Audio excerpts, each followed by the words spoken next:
Oh, yeah. What's going on? What's going on, friends?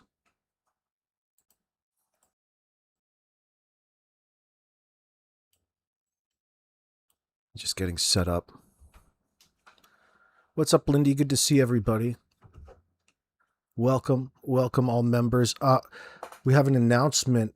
Carol Johansson, you know exactly why I had to block you, okay? So, this Carol Johansson is gaslighting in my comment section uh, under a particular post, and I removed the post. Then she got triggered AF and started posting under other posts about God knows I wish she was dead and just this and that, going on the attack, making me doubt my own reality. It's not it at all. You got removed for talking in circles for more than 24 hours. That's a violation. There's all kinds of ways to troll people on the internet, and she was partaking in one of them. You think I'm not fucking stupid? You agree with the other person, but the whole point of you being there and you're insinuating the other person is wrong in their statement while trying to convince them that they agree with you in the end. Sounds a lot like Darren Geddes, a lot like Jordan, a lot like what's going on in the background. That's how you can identify them, but it's not important that you guys recognize it out there. I'm just acknowledging it up here because I took you off the ban list. So now, Carol Johansson, you're on a probationary period because I know that we can squeeze some funnier shit out of you than that. Holy fuck. Make a point. You make a point, honey. Make a point in a sentence. Not these endless paragraphs. It kept popping up for the last 24 hours, the same monotonous conversation. To try to continue a conversation with somebody in their chat that's absolutely endless, goes nowhere, but talks in circles. It's all about wasting time and trolling that way in that sense. You're not making a point. See, when you engage in conversation, there's certain rules that go that don't need really to be set out beforehand usually, and you violated them. But it's funny it's a little funny in that sense. And then she tried throwing me, continuing to tell me what it was that I was doing by, you just used to love my comments when I was sending you super chats, when I was doing this and that, like what, I enticed you in here. People don't have to remind themselves why they donate or why they enjoy the content on this channel. It's you who somehow just forgot, became a problem. Intentionally, on purpose. Oh. I don't mind mentioning it. Get fucked.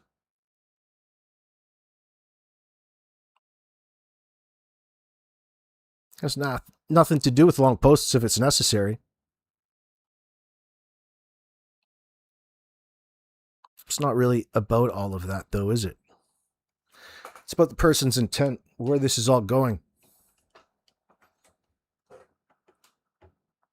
I didn't like the direction.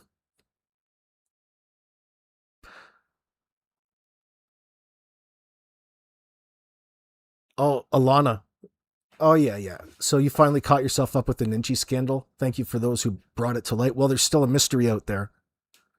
And it's who or what does Ninchi look like? Because it says in the paper that she got sent to a man's prison, primarily men's. I'm just assuming that there's a woman's section on with that. But people are questioning that in the background, and we'll see where that goes. But the image that we shared a little earlier, you'll see on the community page, I took down those posts. Everybody knows already. Because that image associated that was shared in the background, I turned around and shared it out, combined with everything else, and it wasn't fair to the individual whose image that was, who got mistaken for Ninchi. So we cleared that up, and we're just awaiting what that beautiful Ninchi really, really looks like. Checking her Adam's apple. What's going on, Queez? I appreciate you, darling. Hey, Guido.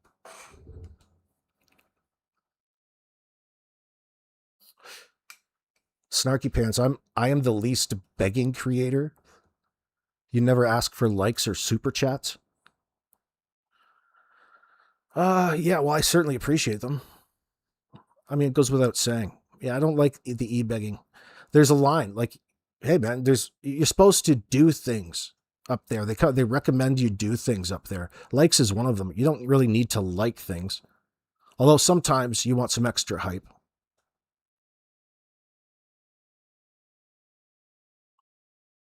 The least begging creator.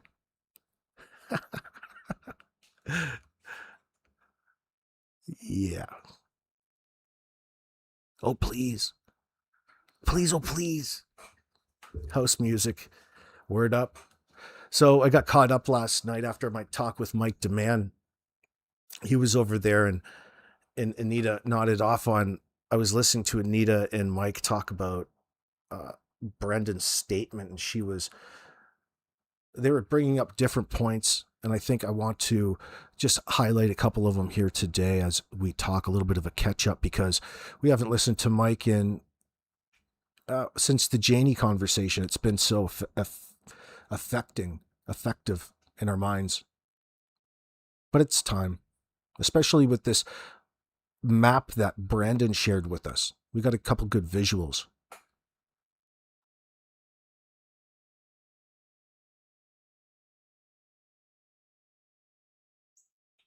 I appreciate that, host. Hold on, I'm reaching over.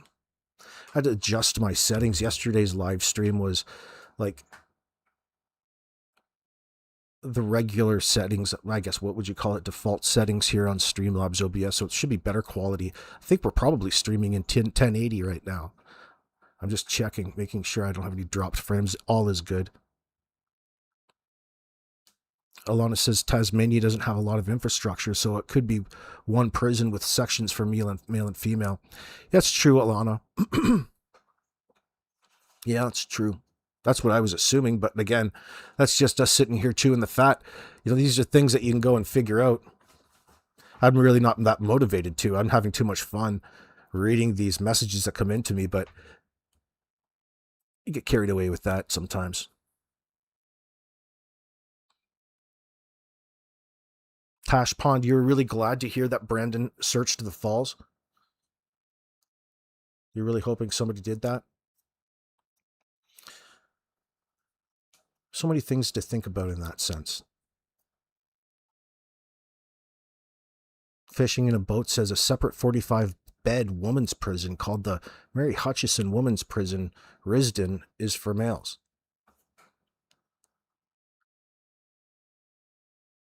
Oh, Risdon is for males.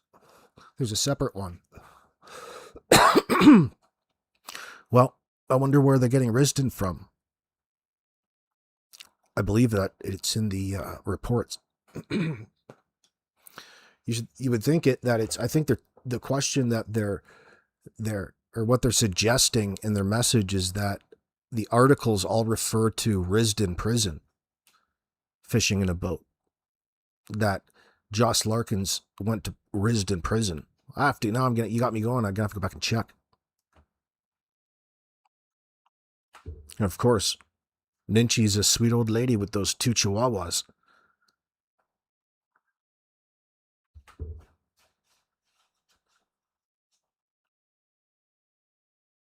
Oh, you're just going by Wikipedia? Maybe we could probably look into it a little further than that. Not me. Put it out there to the YouTube gods.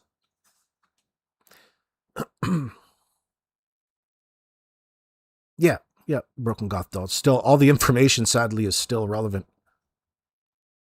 Yeah, sadly. There's more coming through. There's all kinds. I'll share it. I'll re-upload some of these posts on my community page. I just felt it's not like you can go and edit them in that sense, like the images. So I just took them down and I'll re-up them because I associated or I put that face to those posts. That's why I don't like them out there. And the person who sent me that image, just so you know, is the person who corrected or updated or got in contact and showed me the Facebook profile associated with that image. And there's 5 or 6 images in there. You could see who it was. Oh, just such a lovely lady. By the way, beautiful eyebrows, darling. We were just complimenting on you on your eyebrows. Thank God I didn't sit up here and roast your face and all of that. Yeah, you got to be careful when you go searching the internet out there. You all know that anyway.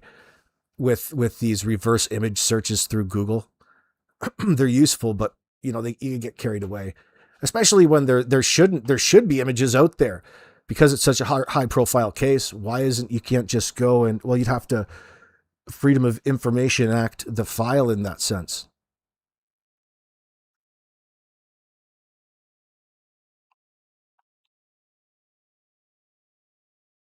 For years, Carol Johansson. Oh, you've supported me for years. Darling, I'm here in your chat. I don't know if I'm blocked or not. Yeah, I just said your name. I'm not gaslighting shit, see? You're not sure if you're blocked or not. Stop lying to us already. I've been sick. Well, why do you gotta keep telling us that? We're gonna have to excuse all your mishaps? You misunderstood a few things? No, you fucking didn't. No, you didn't. And you're taking the opportunity to sidetrack again without really acknowledging what the fuck it was you're doing in the first place. It's not a very good look on your probationary period. It's going to be very, very short. I'm not saying you're trying to convince anybody of anything.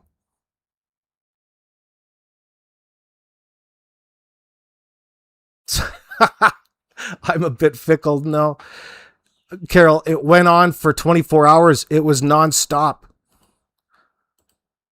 Gonna have to ask you to leave. Thank you. Sorry, darling. Bye-bye now. You just want to sit around and argue things that really aren't. I knew that was going to happen. That's what's happening in the comment section.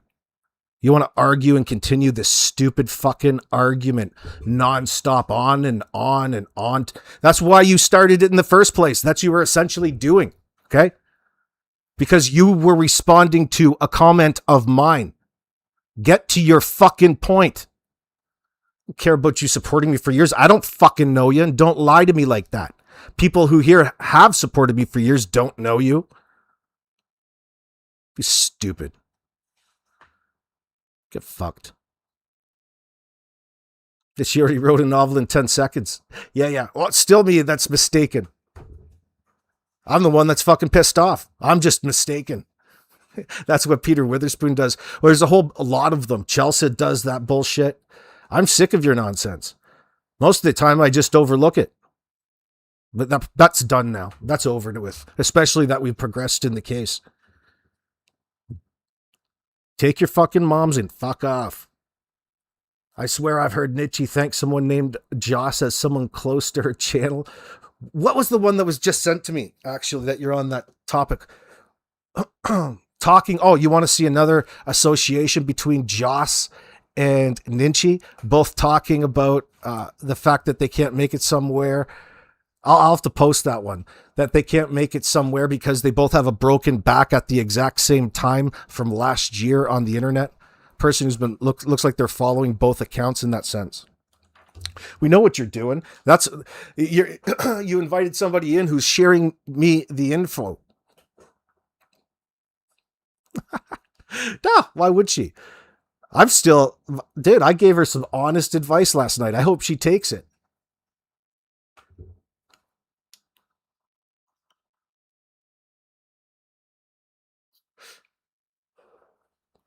What the hell are you talking about? Mike's not dismissing Brandon, Robin Hensley. AI and Google says CBC said the helicopter issued right after 911 call, and Mike said helicopter not known before LAM.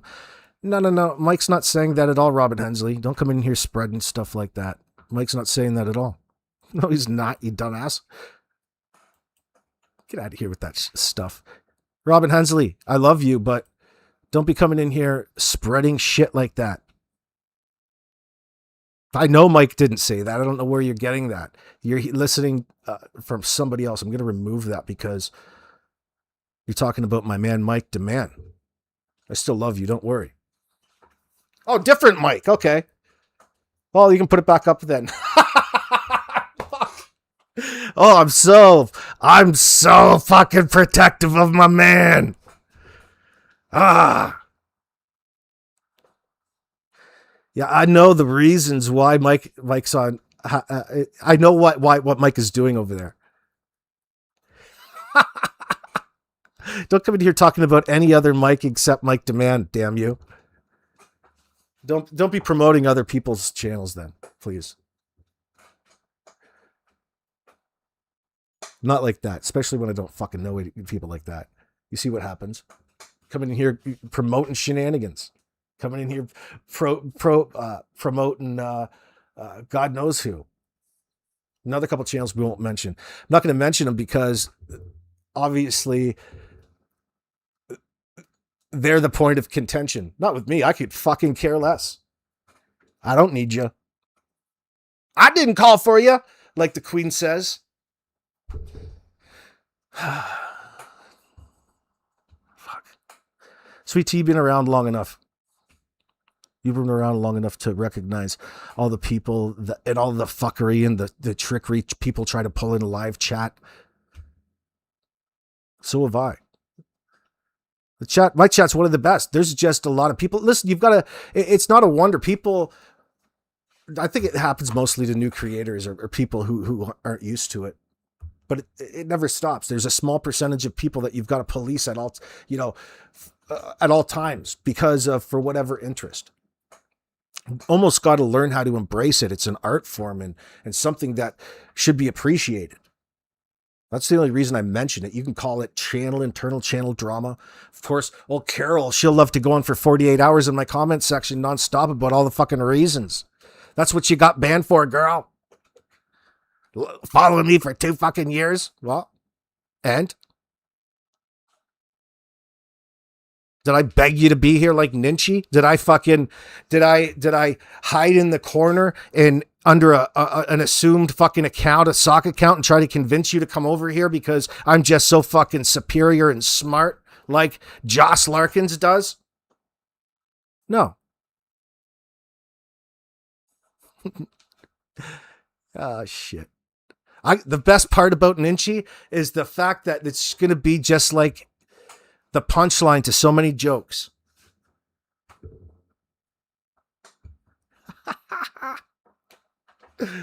Oh, shit.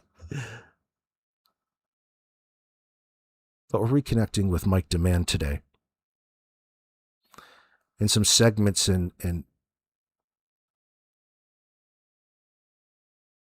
yeah, by the way, don't come in here talking about some random Mike dismissing what Brandon has to say. Who the fuck cares? Don't advertise his channel in my live chat. He's irrelevant, as Mike will say. Gives a fuck. Guys, be watching what you guys watch. So, watch what you watch. Oh, Tash Pund. And I seem to really pay attention to my comment section. Or feeling bashful about posting a few times. Oh, that's what the trolls like to come in their sock accounts and say.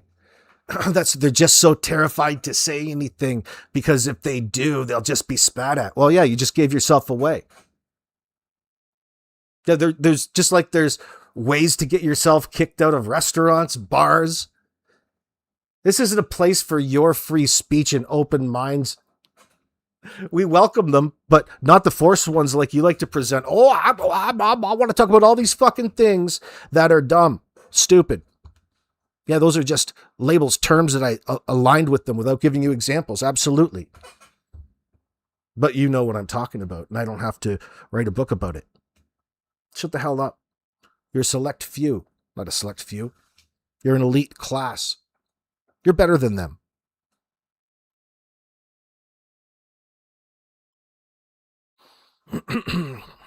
Of course, Sweet Tea. What did he tell you? What are you saying, Karen? What do you mean?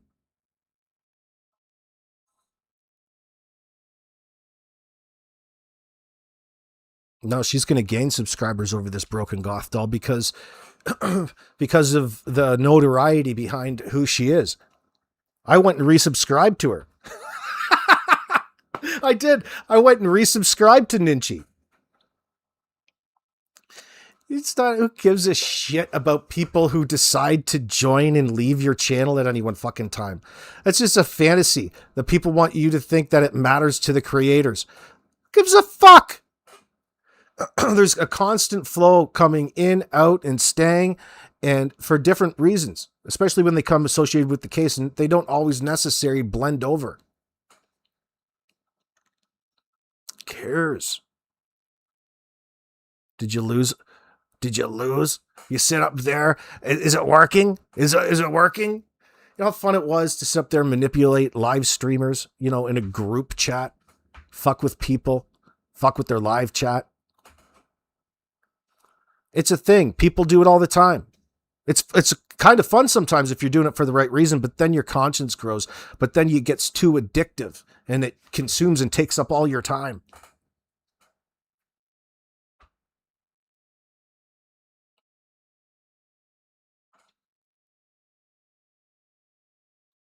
Oh, what did Mike tell me about what? Oh, actually, fuck. I gotta hold on. Guys.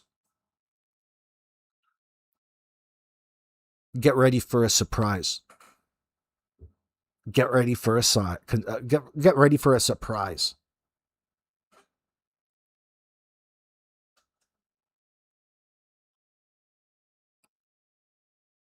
That's all I know.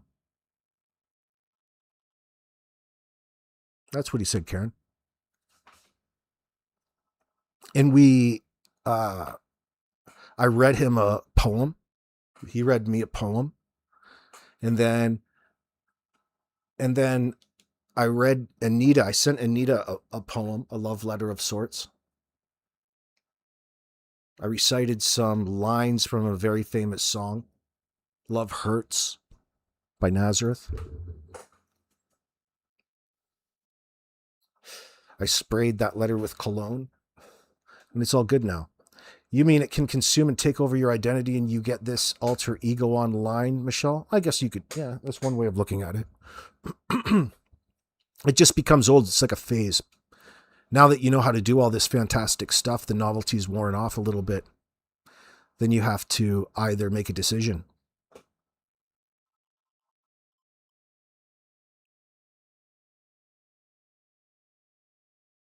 You unsubbed Broken Goth Doll when she said a ladder in Daniel Martell's yard was suspicious. It was getting like a blade of grass was suspicious. Well, yeah, the whole fucking case is suspicious. Yeah. Oh, that's a suspicious ladder. She wants you to believe just how much of an eye for detail she has. No, she just knows the art of talking. You can talk and convince people into fucking whatever up here. Doesn't mean you should. Whatever. We're all susceptible to propaganda in that sense, especially in the moment until you realize what it is and who it is that you're listening to. You might want to reconsider. People are always changing. You're always adapting in that sense. Sometimes, yeah, I've had enough of whatever it is that they were trying to say, and you move on. Big deal. There's all kinds of things going on. Oh yeah, we're going to talk all about what Mike was saying. I'm going to tell you all the things Mike is going to say. Of course, I'm not going to. There's very important news, very important information going on behind the scenes, and I'm self-censoring.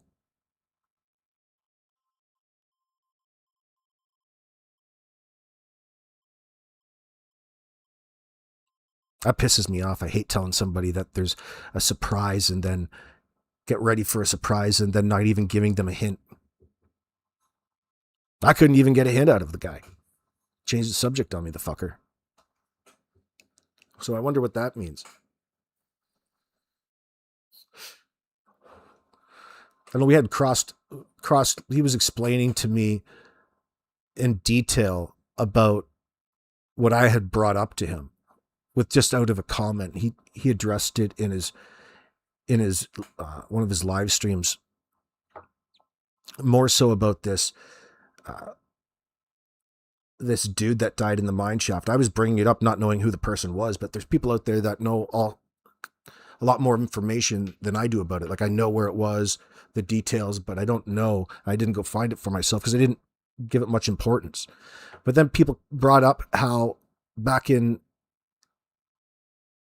the day when he died, the people are suggesting that Janie was dating him, and he kept correcting me. And he kept trying to straighten me out as though it was just confusing to me, but I'm not confused now. At the time I was confused.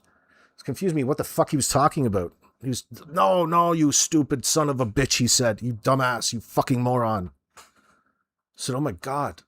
What? Michael, what? And he said that, and I wasn't even insinuating that Justin was looking more like the guy who passed away's brother. All right. There's an Alex and Alan, there's two different names there, but his brother who just passed away in 2023. Mike was suggesting to me that they both, or Justin looks a lot more like his brother, but he was trying to dismiss whatever I was trying to say for whatever reason or however he was interpreting that. He just made the connection for me, and he can explain that in a second. I thought that was interesting. Not that there's any truth or validity to it, but he tells me that he's already thinking about it. I'm like, oh, maybe there's something to this. I was just thinking that, back in the day, who cares about the kids that you have? I never even brought that up. I just, it was suggested that Janie was dating this dude that was dead back in the 70s and early 80s. Well,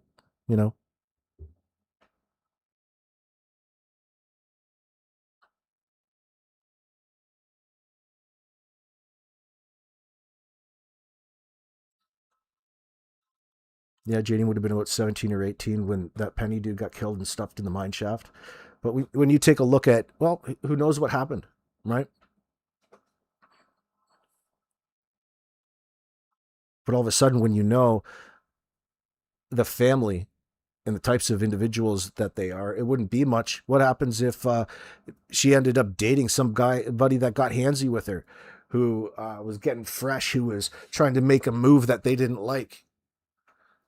And they went to slap some sense back into him, and it got out of hand. They had to get rid of him. They lured him out there to the place, beat the shit out of him, stuffed him in a mine shaft, abandoned his truck on the driveway out in front of Wayne McKenzie's house. Maybe Earl got jealous, right? Who knows?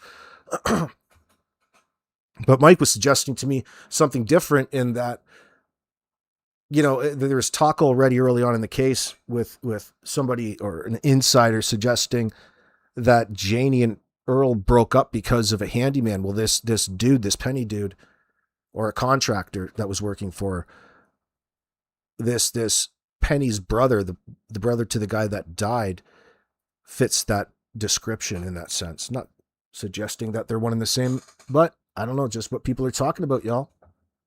Interesting connection. Got my imagination working. We have been told that the Mackenzies are rough and tumble.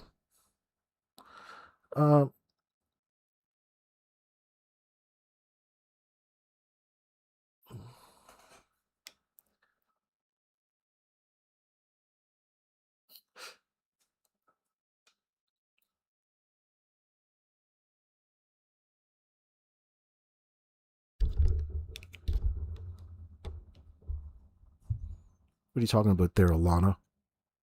You talking about Ninchi? All info is still relevant. I just didn't like the image, that photo out there. If that wasn't her photo, then it's not fair to be posting that on my... It has nothing to do with Ninchi. It has to do with the innocent person out there. Yeah, people are looking, so something's got to be out there. It'd be interesting. Not that it's really a necessity considering the information, but it's just nice, right? But if she was convicted, there's got to be a David Bowie-esque like mugshot out there. That's going to be the creme de la creme, the holy grail. We should just go and figure out how to send a FOIA request to Australia, Tasmania. You'll have to look back through the images. You've got a name.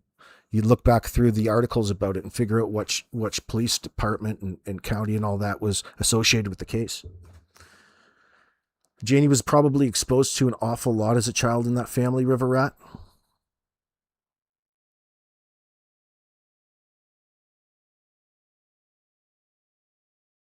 Like what?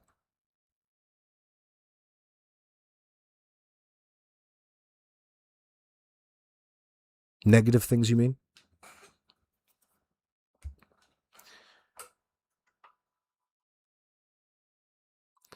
Tash Pawnee, what you mean is the crazy goes back a couple of generations and her parents were sticking people in wells. Well, we shouldn't suggest that and get too carried away with that yet.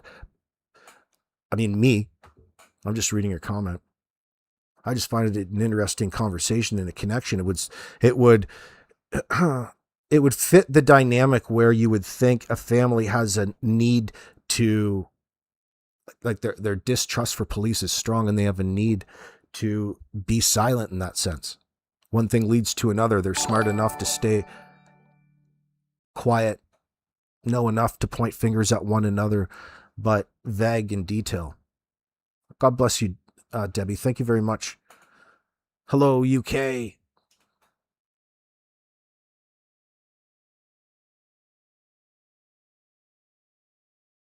What's up, Slim Pickens?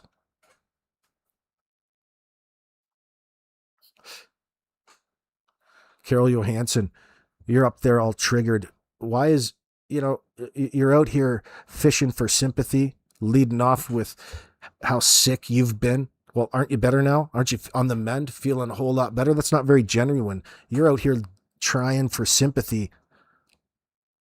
You're fishing for some simps. Another violation. Janie, the beginning, said she had a sister. Janie said in the beginning that she had a sister.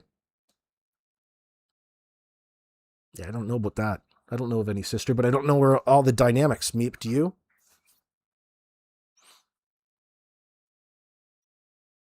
If she does, she's staying quiet. Maybe she's married and busy. What's the scoop on who's Justin's dad? Yeah, I don't know any details like that. I know that there's people talking about how it's a different father than Earl, somebody else, kind of like Prince Harry and or what's his name, married to Meghan Markle. Prince, what's his name?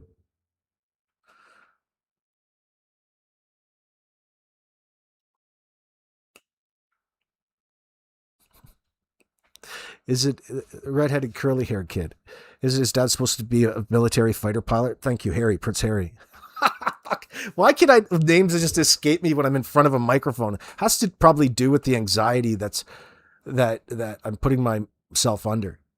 Why I can sit there and I got no problem otherwhere or anywhere else or otherwise. Maine, yeah, Prince William. I probably said something else. Random names out of my head. Jerry's married to Meghan. Harry. Yes, right. Yeah, Harry's dad's supposed to be some military fighter pilot that macked Diana back in the day.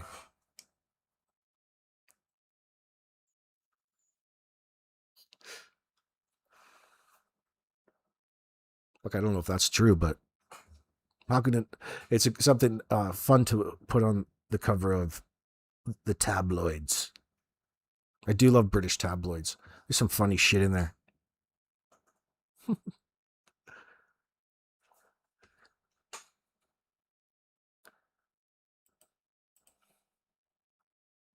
He sent me a very interesting map where he highlights all the areas where he was, including the Lansdowne Road area where he found where they put the blank shirt, or where the pink shirt was, and he said there was no blanket at the time. No blanket. I'm actually still in the process of reading some of his newest emails, and I want to read this message real quick because I think it's a very important one. I want to make sure I get everything absolutely straight here.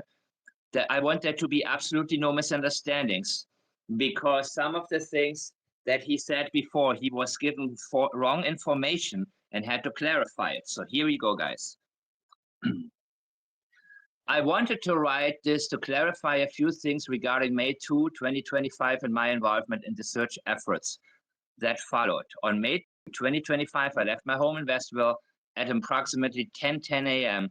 I know this because my fiancée was home on her work break, which runs from 10 a.m.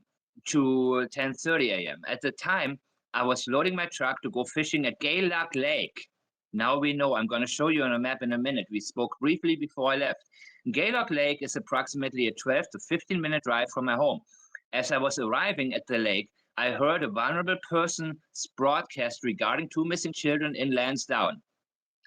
At roughly the same time, I observed a helicopter conducting what appeared to be in search pattern clover, leaving the area.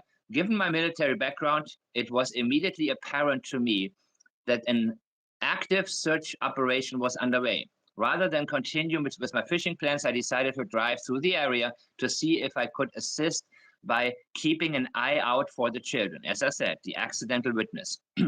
For context, I am not a neighbor, family friend of either party, a member of PBMH, or affiliated with any official search organization. However, I served approximately 10 years in the Canadian Armed Forces as a combat engineer.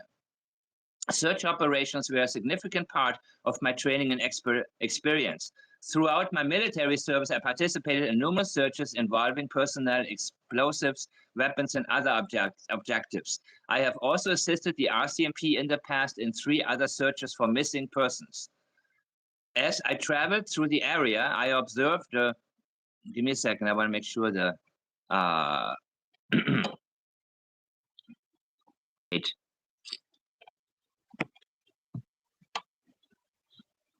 Okay, here we go.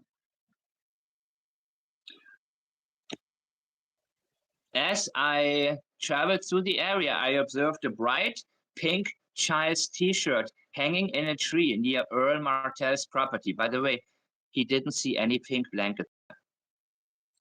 A 4-wheeling trail just past his home on the right-hand side that goes way up the hill. So that would be the pipeline, right? And here and near the pipeline, near the pipeline area on Lansdowne Road. To be clear, this was on Lansdowne Road, not Lansdowne Station Road. What stood out to me was the condition of the shirt. It appeared clean and was not muddy, wet, or dirty, despite the weather and ground conditions. I also did not observe children's footprints beneath it or any obvious trail leading to or from the location. I also observed Emily emerge from a wooded area at a rapid pace. She was not casually walking. She came out of the woods quickly, moved through the ditch, and entered the rear seat of a vehicle. My attention was primarily focused on Alvin McKenzie, who was nearby.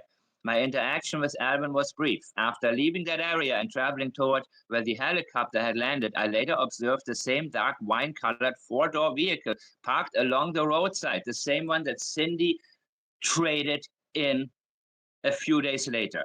As I approached, Emily appeared interested in speaking. I pulled alongside the vehicle and rolled down my window. She asked whether I was police, which was the same question Alvin had asked earlier.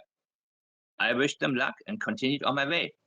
Shortly afterward, I observed the vehicle turn right onto Stuyak Road and headed seemingly back towards Truro. I also took note of how both Emily and Alvin were dressed. Emily was wearing jeans, running shoes, and a tank top with thin shoulder straps. Alvin was wearing a t-shirt, jeans, and sneakers. Anyone present that day knows the weather was damp, cold, and muddy. Their clothing stood out to me because it did not appear consistent with what most searchers were wearing under these conditions, or any experienced searcher or woodsman for that matter. This was a rapid response, last minute, to add in the cover-up and plant evidence from both families. Both of the families work together, people. That's why nobody's talking. After orienting myself in the area and speaking with law enforcement, I returned home to collect additional equipment, including rain gear and my ATV. I then returned and participated in search efforts that ultimately continued for several months, extending into November. Well, yes and no. Following the initial days of searching, I expanded my effort beyond the immediate search area and followed up on numerous tips provided by members of the public. These included locations such as Lairg Cemetery Road, the Lag Road area near Gaylock, Brook Forest, and several other sites brought to my attention. Throughout this period, I maintained communication with members of NEN MCU regarding information and observations that I believed were relevant. While I am not a police officer and do not work in law enforcement, we share the same objectives, finding answers regarding what happened to these children. Based on my observation today, I developed concerns regarding the circumstances surrounding the pink shirt and the behavior of certain individuals present in the area. Those concerns were reported to police as part of my statement. I recognize that others may disagree with my conclusion. However, everything I have consistently reported is based on what I personally observed May 2, 2025. My interest has always remained the same, helping locate the children and assisting in any way possible. I understand over time the story develops and changes to it, spreading rapidly online as things always do. Unless this comes from me directly, do not listen. There are folks out there intentionally putting their spin on things. Likewise, some information has come to me in time. For example, the name Jenna Jodry. This was an honest mistake. Way back in May, Jenna was not who I seen. It was Emily. So I want to clear this up. They do have similarities, but photos side by side, which took months. Emily is the young lady. The public can draw its own conclusions. My responsibility has simply been to provide an honest and accurate account of what I witnessed. I also want to address a separate matter. I trust you, AB. Okay, this was to AB, and I do not mind if you read this publicly or discuss portions of it on your show. However, I am genuinely concerned about the safety of my family. Guys, this is very important, okay, because people are harassing him still. I have received death threats and numerous anonymous messages. My fiancé has been doxxed, and these are the same people that threaten Anita, by the way. My fiancé has been doxxed, as have her two underage children. Why anyone would target people who have simply tried to help is difficult for me to understand. For that reason, I would appreciate it if any request for my email, phone number, for blah, blah, blah, blah, person from immediate, yeah, we don't give out anything here. Earlier today, I had a conversation with MCU regarding comments and information being circulated about me by T-Bag, Shenanigans, Daniel, and Ninchi. They were not impressed with what was being discussed or shared publicly. Yeah. I also want to make something absolutely clear on the, God, I never read that much. I also want to make something absolutely clear to the social media crowd. I am not Aileen and I am not Chrissy Travis. I have never met either of them. Yes, I have spoken with them. Oh, I know. And we have corresponded regarding aspects of this case and shared information. However, we have all gone our separate ways and pursued our own paths. Thank God for that, Brandon. Yo, Justin. Personally, Okay. I have no issue with either of them. Yeah, you would have issues with them if you knew what, unfortunately, I had to learn. I have no issues with either of them, despite the amount of criticism and speculation directed towards them online. I believe they are they're not well-intentioned. Unfortunately, there are people involved. Okay, so you got it, people. I work for no one but myself. And you see, he clarifies also that there was no pink blanket in that spot. Absolutely none. And later, that's where they said a pink blanket was found, right? So my question is, did police actually find that pink shirt there? I don't know. But maybe they figured, let's put a blanket on there later. I don't know. But again, these are people who are not. So it's worth noting, y'all.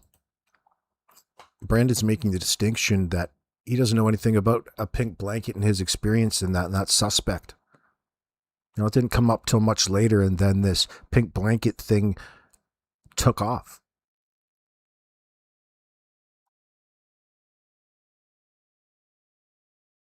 What was Brandon witnessing down there? Not really operating with a full deck, in my opinion. And here's a map that he sent me also that is pretty damn good. And I may play something from found, right? So my question is, did police actually find that pink shirt there? I don't know. But maybe they figured, let's put a blanket on there later. I don't know. But again, these are people who are not really operating with a full deck, in my opinion. And here's a map that he sent me also that is pretty damn good.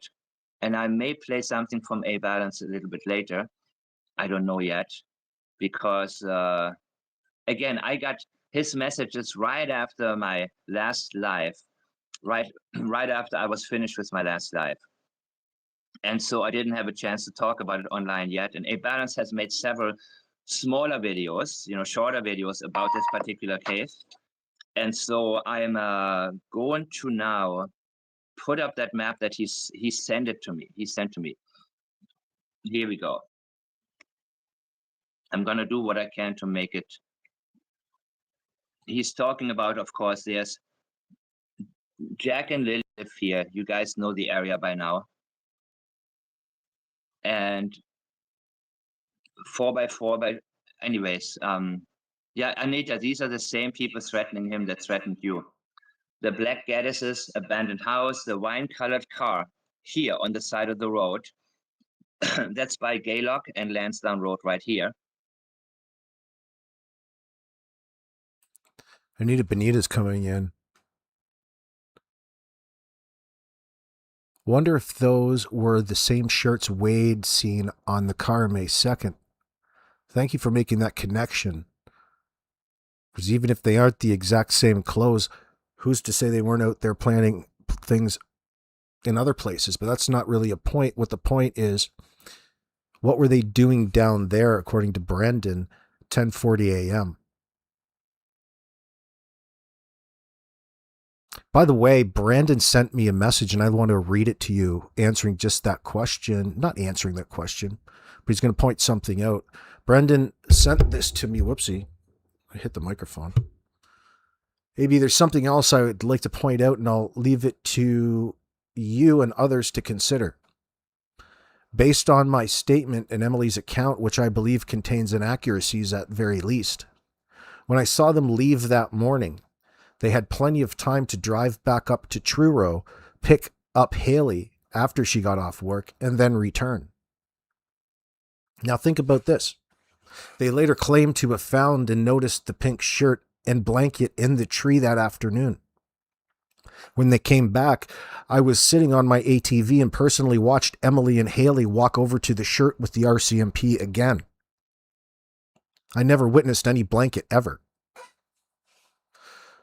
What I find interesting is that the same people I saw there in the morning who, according to my understanding, did not mention being there that morning in their statements are also the people who later found the shirt in the afternoon and make a statement. Maybe it's just a coincidence, but it's certainly something worth thinking about. Yeah, I'm picking up what you're putting down. Hold on.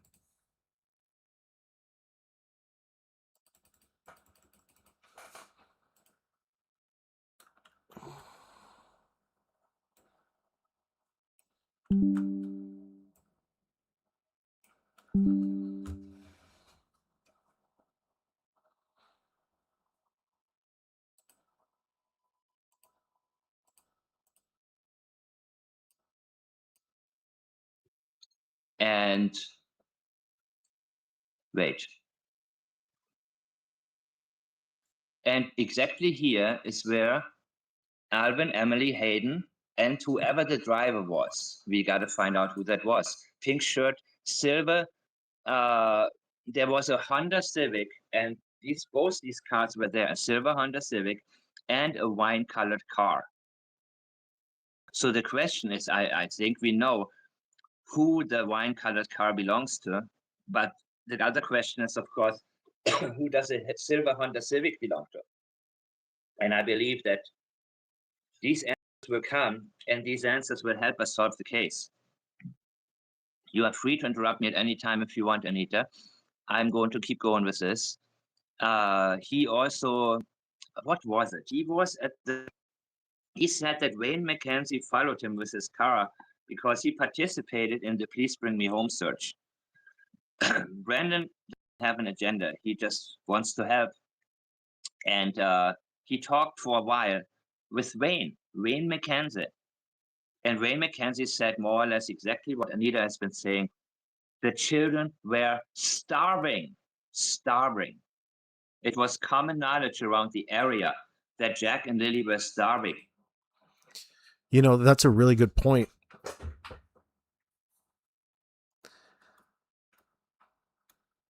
Two sides of the family in this situation are speaking out, have spoken out against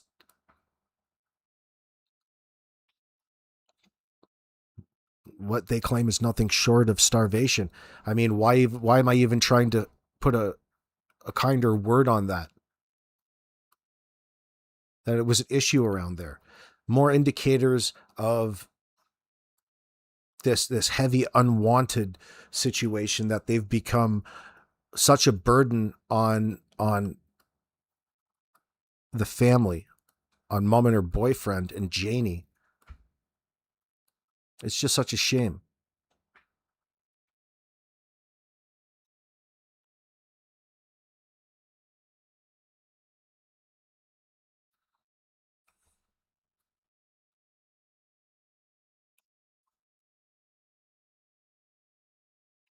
No, Michelle, nobody's really mentioned or taken a guess about who that unknown man was.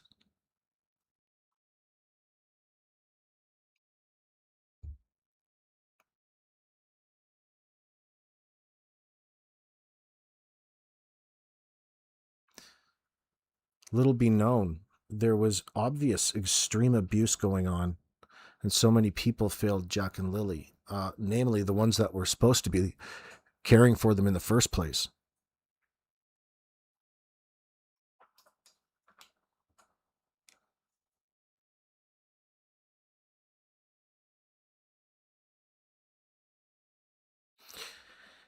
You know, there's a certain, it sounds to me on the surface that there's some, not alienation, but they're isolating themselves away.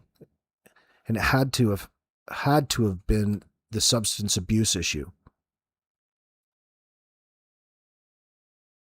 Because Wayne's, I'm just thinking about the things that Wayne said in that recording that we all heard. A little slice into their reality, unfortunately.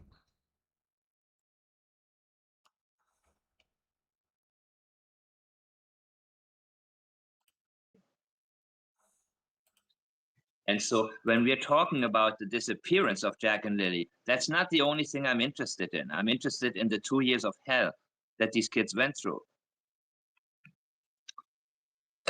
So searched May 2nd, no kids, no footprints noted.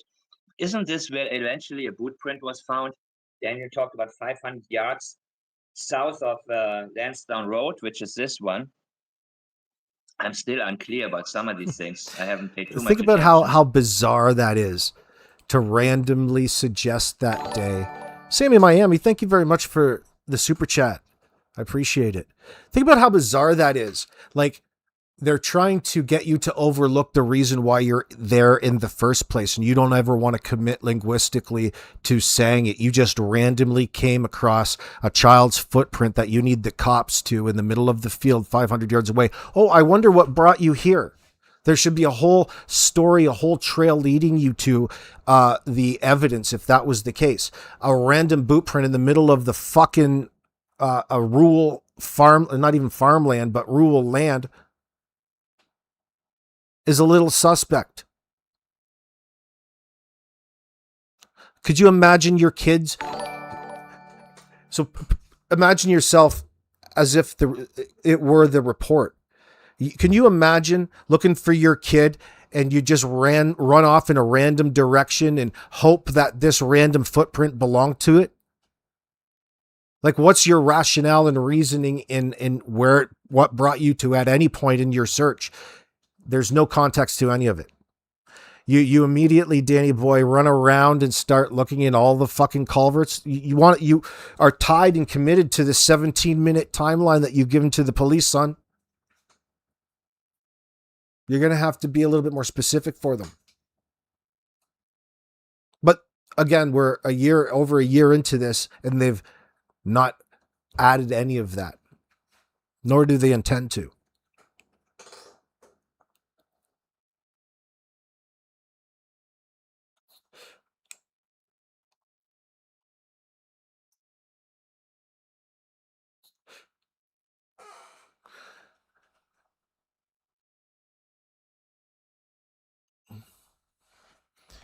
Yeah, Cassandra complex. We're trying to be. I try not that you're doing anything wrong. We're trying not to generalize them, but you're suggesting the pattern of behavior. I know what you're doing.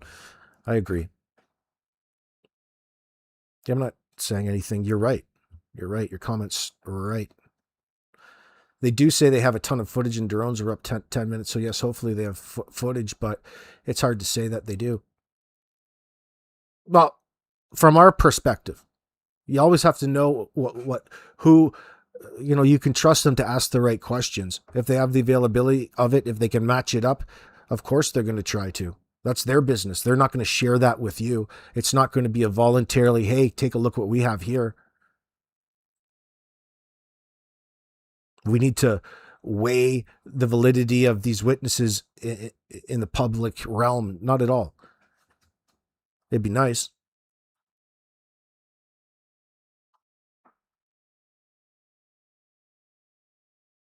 Meep wants to know how you can eat in that camper, Janie. How you can eat in that camper knowing that the kids were starving.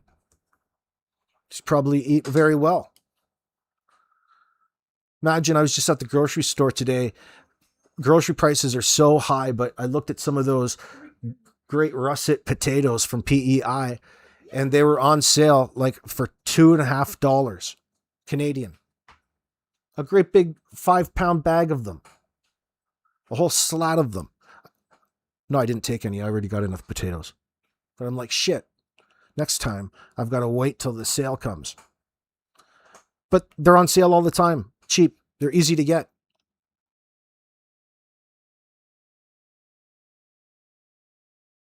Why does it ever happen? Why does it ever happen? Everybody should have enough to eat. Even if you're milking the fucking system and you're an addict, everybody should have enough to eat. Starvation shouldn't be a thing, and it's still, kids go hungry.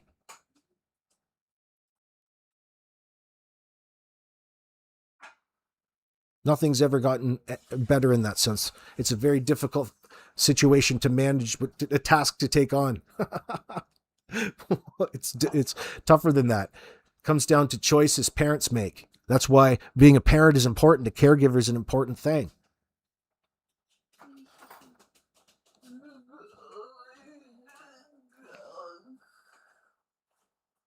You also remember Wade saying that he found Lily's jacket in the ground and then put it on the car?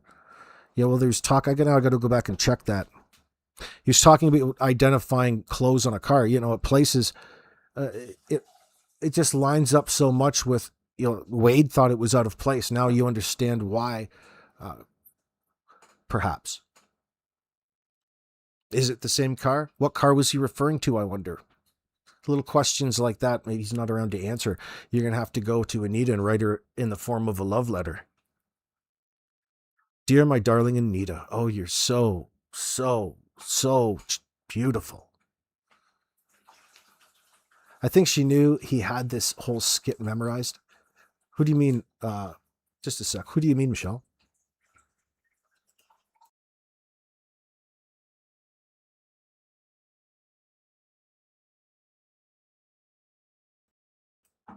Yeah, most parents feed themselves or feed their kids before feeding themselves.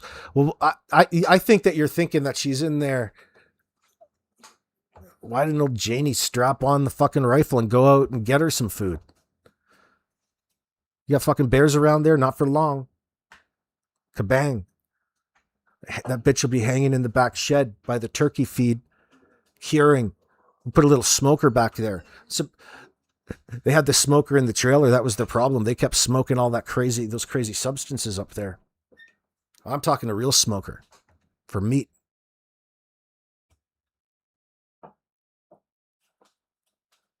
There are farms here in Nova Scotia who give away free gleanings.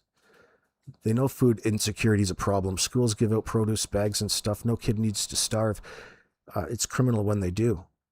Yeah, well, you combine that. It's difficult to implement even when you offer services like that because of the distrust in the faceless system, in the government.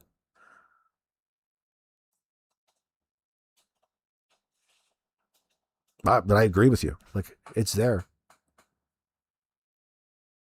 It's not that easy though. People, you think things would fix other things. Sometimes it's just not easy implementing things, especially when the government is doing it. If there's something to fuck, oh boy, you know how it goes. The government fucks up sometimes. You wonder why people don't trust them. It's a vicious cycle. What's their answer? More bureaucracy, more red tape, more laws, more legislation. Oh yeah, it's the same everywhere. It does get one wondering if Jack was digging for bugs to eat because he was so hungry. Oh, that's just yeah. Well, I don't think look at it like that. But I see where you're going.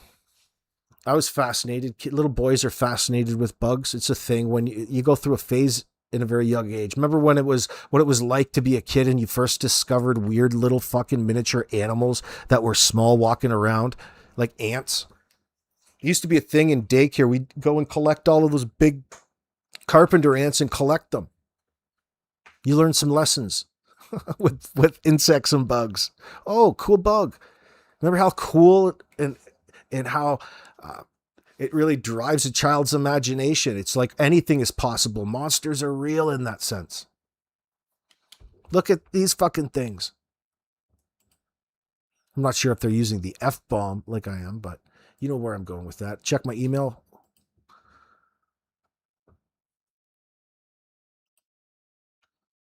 We've got a communication coming through.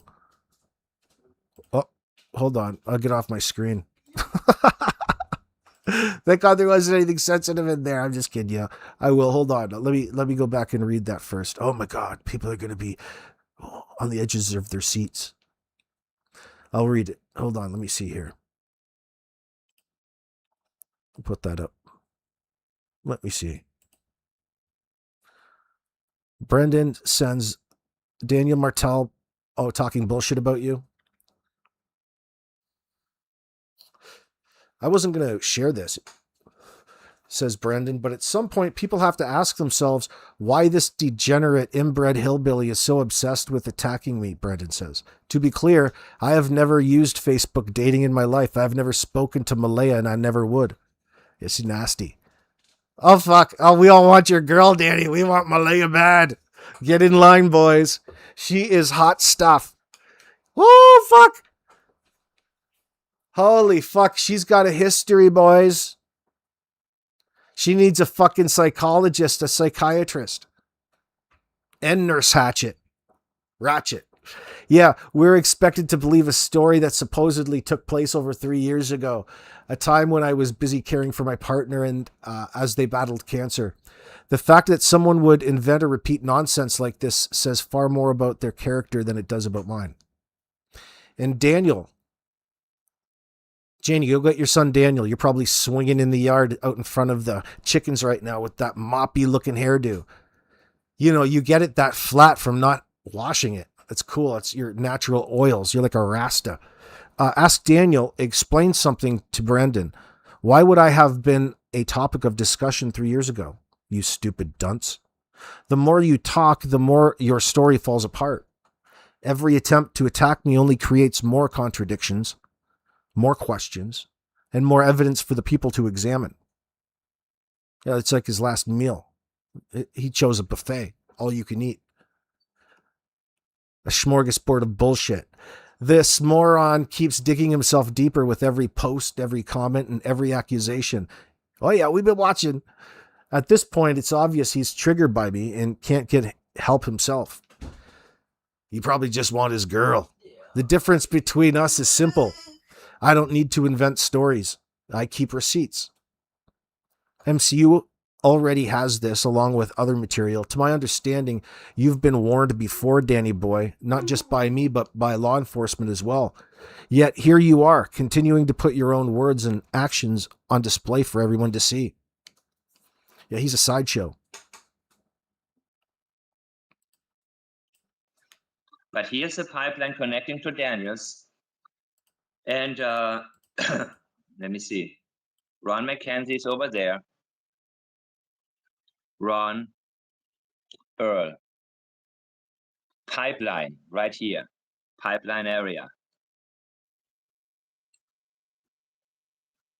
Right?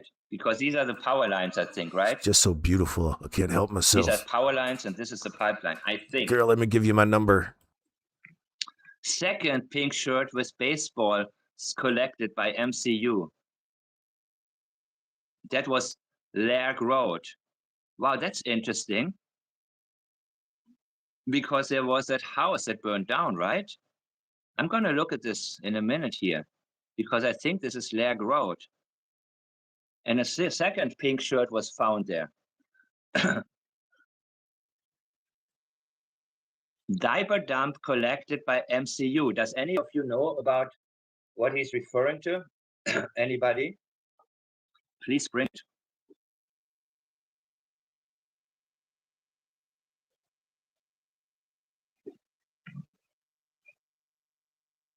Diaper dump.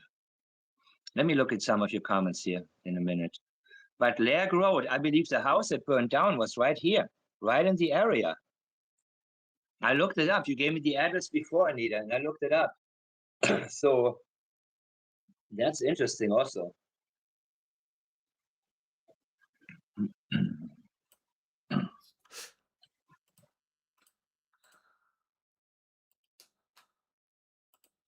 So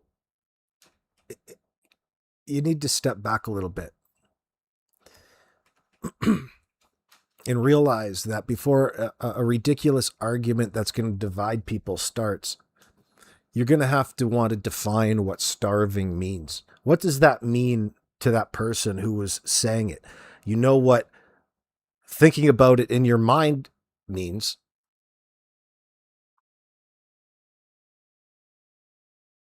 What it really indicates is that the kids weren't being minded as they should. Now, if the giveaways have always been there because of their statements to police early on, none of it for those 3 days that they were off, which should be filled with at least 3 meals a day and fantastic food, never was. They were dragged around pointlessly all day. Why did you even go into the Walmart on Wednesday? What were you guys even fucking doing? You don't have much of a family life when you're driving around doing dumb shit, not really doing anything. Like, you never sat down, had an interaction at any one point during the day for a meal during those days. No mention of it. Just, stopping at the drive-thru and things. That stood out as a bit of a problem. Starving can mean all kinds of things. But the kids weren't getting enough. There's concern about that. Now, what does it mean to Wayne when he says it? What does he mean exactly? You're going to have to ask him. He doesn't seem to really want to expand. It's just an accusation from him. Does he see them all the time? How would he know? It tells me that there's already talk amongst the family behind the scenes already, right? And that expands across both families into Cindy and Wade through the conversation that Tint took.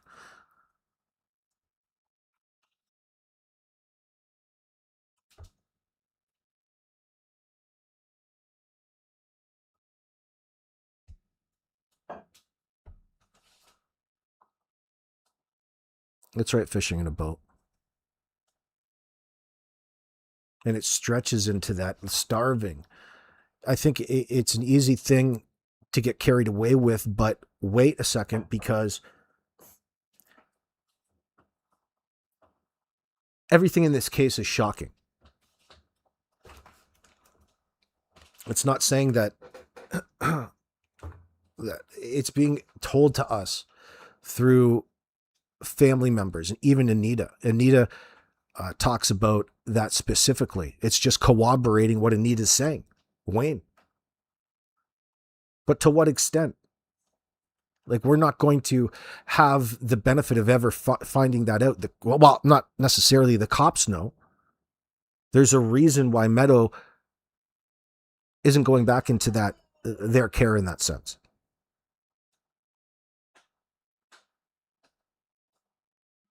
Now, the bare minimum standard of care wasn't being met, and that included sustenance, food. And you can see it just in their conversations to police that day. Their schedules were different. He wants you to believe it was just a normal every day. Bullshit. The kids weren't even in school. This was an abnormal day, an abnormal 3 days.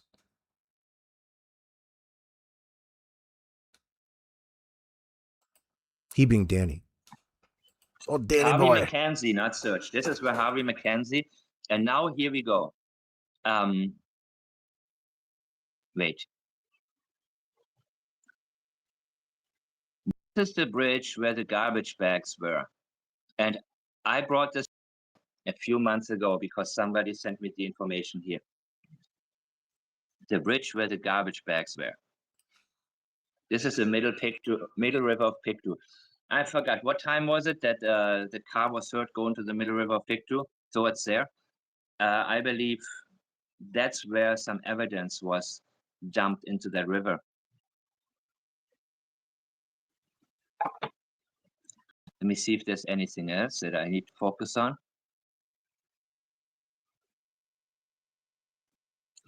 Wine-colored car with Emily on side of the road right here.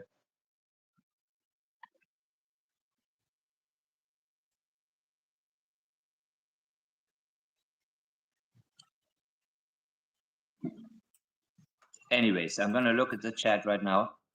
So, Anita.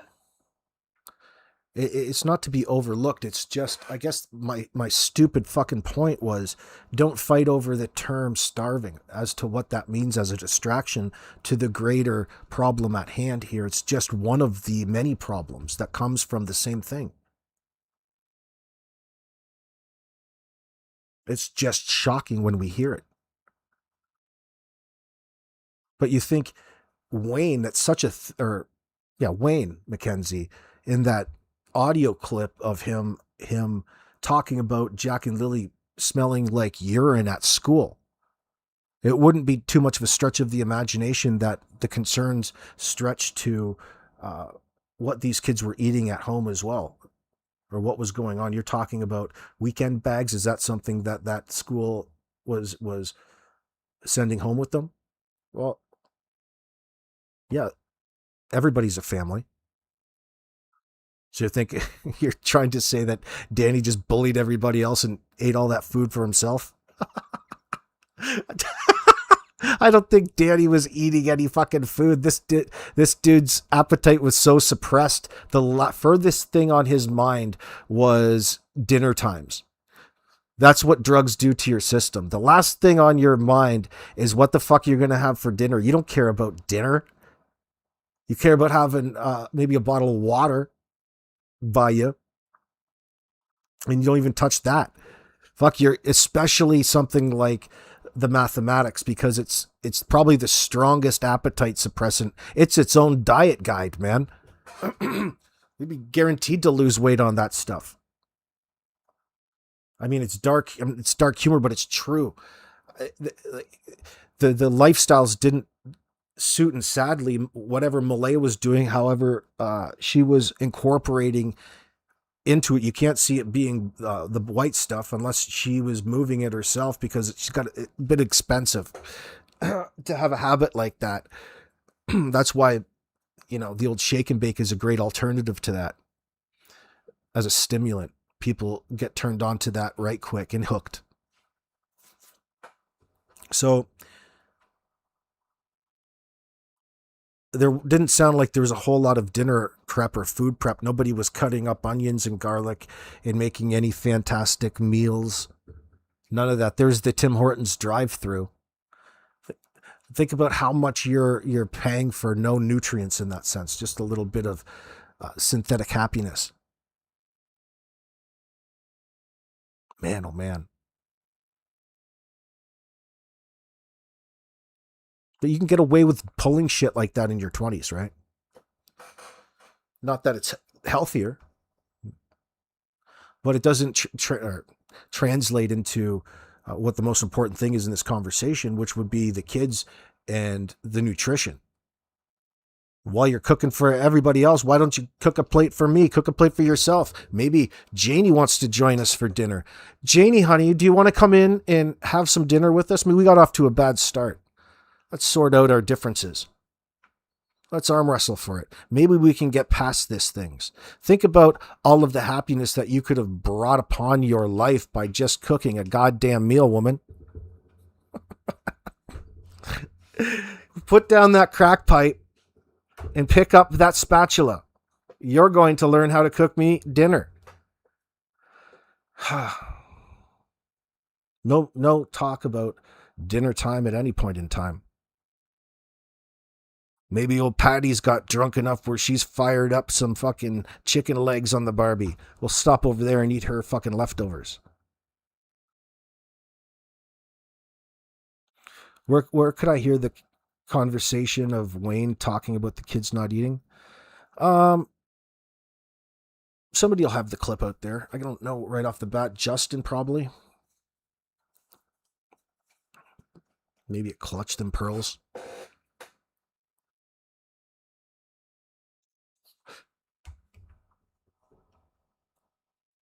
What's wrong with that fishing in a boat? You reminded me of people eating Mr. Noodles right out of the bag. Like, what, in prison? Plastic food. Meep, you think the house would be spotless with that stuff? Well, you should give Danny your phone number. Danny looked starved while the search was ongoing, that's for sure. Well, that's what goes on, man. You're up for fucking 4 or 5 days in a row, tweaking out. A lot of work went into this production, this hoax.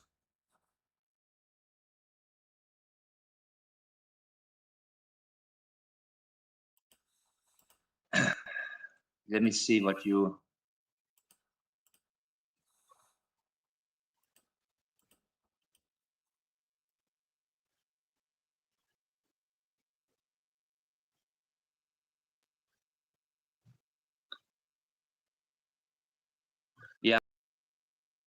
Yeah, I'm echoing, so I shut myself off.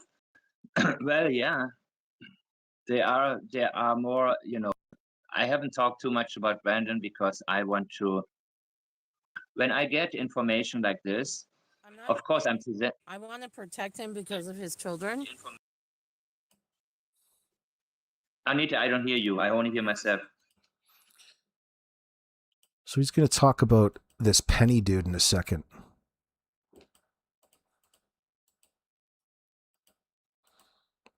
With him, I'm in contact with Anita, and it matches totally. Talking and going on about Brandon from you. He's got another message he sent me, and we're going to read it here tonight in regards to what I had put out on an earlier video with regards to this Daniel getting his vehicle stuck in a field. It ends up that you guys know all kinds of things about it. We're going to touch on that in just a moment. Please prepare to comment in the section below and get the conversation started. Okay, I'm going to read the chat right now. Fill me in, guys. Whatever you have. Hi, everybody.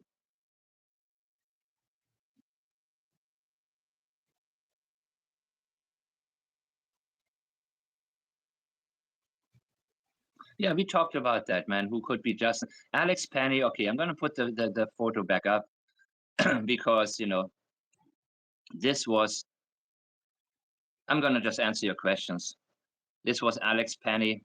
He passed away a couple of years ago, and this is Justin, and I think he looks more like him than... And you know what? The funny thing in this area, they don't have too many people.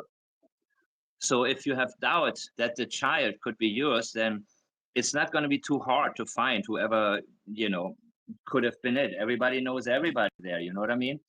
And eventually things, they trickle down to the public, and we get to hear about it, as we're getting to hear about certain things right now. So yeah, I'm interested in this. I want to know, because these people need to come forward. Justin has to come forward. He has to say something.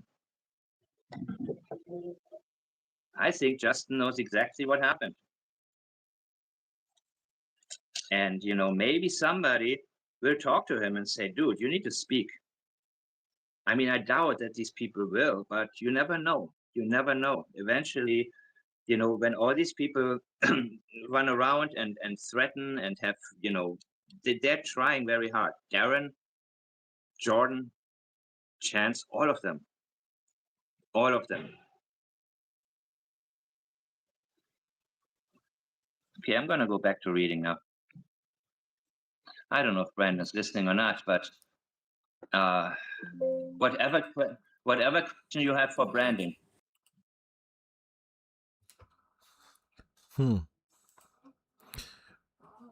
Man, Justin, Earl's not daddy. Emily, so young. Mm-hmm. Agree.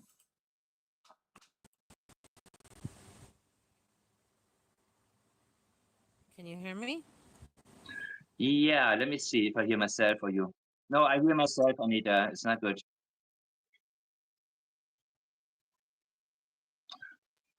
Janie and Daniel smeared not only Brandon and Anita, but the neighbors who heard vehicles all night too. Absolutely. Absolutely, people. That's what they do. But you know what Daniel doesn't seem to understand, because he took a couple of courses. He thinks, you know, when he's on a high and thinks he's being believed, and he feels very, very, he thinks he can just go anywhere and smear people and people hear it and they will believe it. So he made a huge mistake talking about Brandon the way he did, because by doing that, I knew immediately there is so much more to what Brandon has to say. When he tried to smear Anita, I knew immediately. It verified to me how important she is. When he talked about Brad Wong in the beginning, and you know, now we cannot trust Brad Wong. But in the beginning, it was a different story. I believe he told law enforcement the truth. And Janie too, when she talked about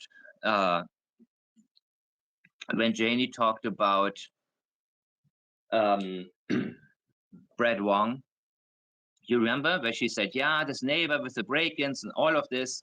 Remember that talk? Remember that? I wanted to know, who is that neighbor? I wanted to know, what does that neighbor have to say? The person found in the cave, by the way, let me clarify this, disappeared in 1983, right? Justin was born 10 years later, okay? So we're not talking about Andrew Penny, who disappeared. We're not talking about Andrew Penny, we're talking about Alex Penny.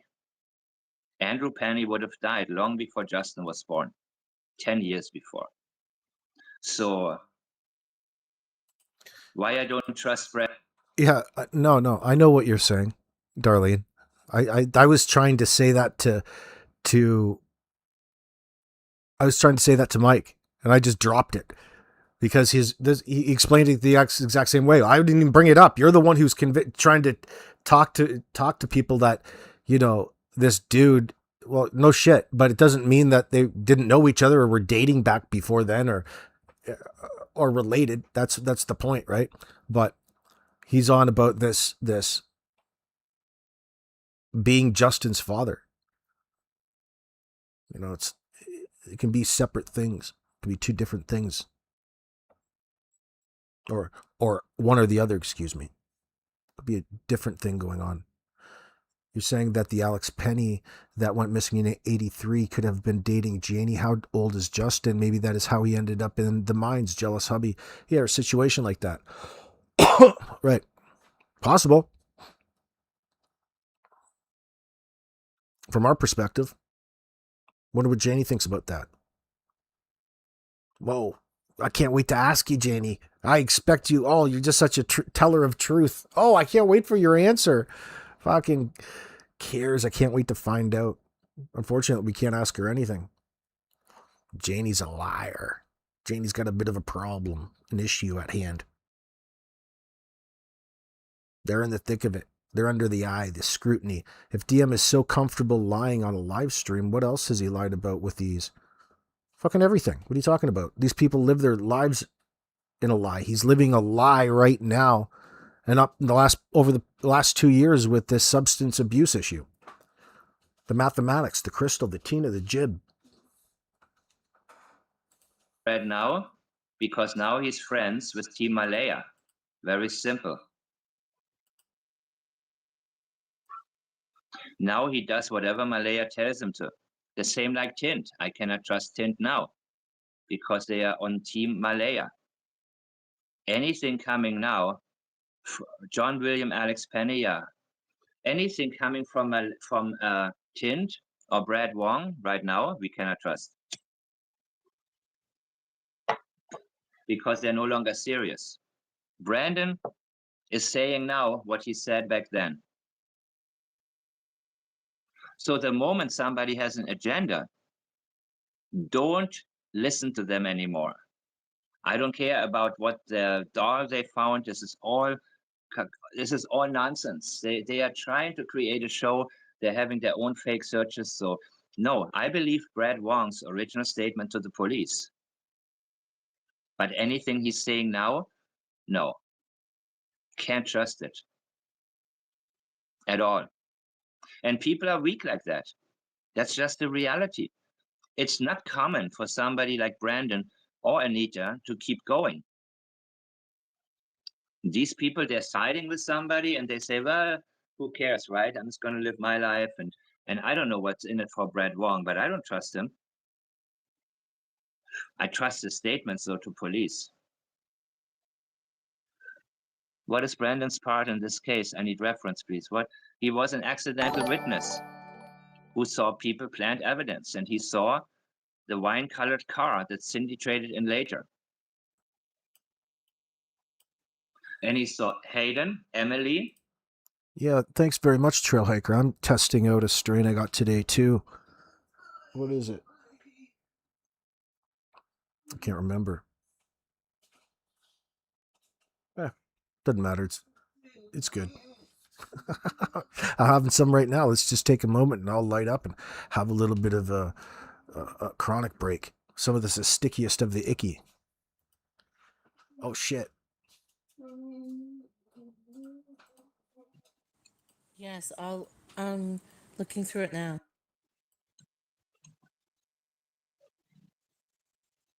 If I hear myself, I wanted to know, what does that neighbor have to say? The person found in the cave, by the way, let me clarify this, disappeared in 1983, right?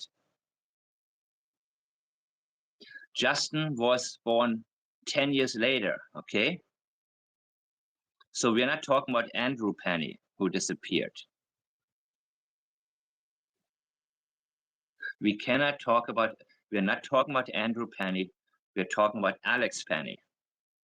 Andrew Penny would have died long before Justin was born, 10 years before. So how does all of a sudden it jump into having this dude's baby? Like, she was alive 14 back then. How did you say she was back then? Anyway, I'll let you guys sort that out. I don't care much for Janie's love life, but if it's I'm interested in the association to these pennies.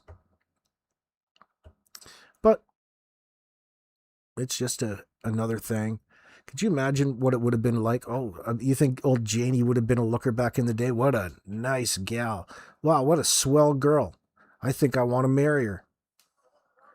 Wonder how the hell you came across. Imagine your luck. Just your luck. What a fantastic woman. Oh, geez.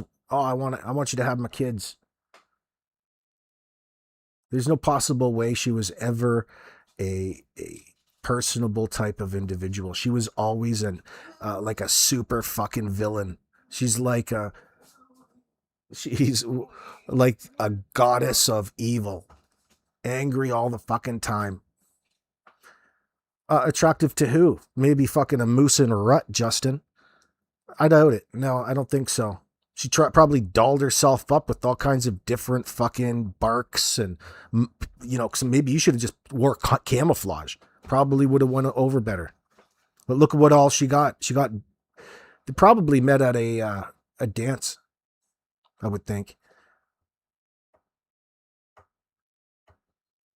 A snowball. You're sure Janie was really attractive back in the day with the plaid shirt and looking like a lumberjack? Well, all you're doing with that statement is just accentuating how fucking fugly she is now. Oh, Janie.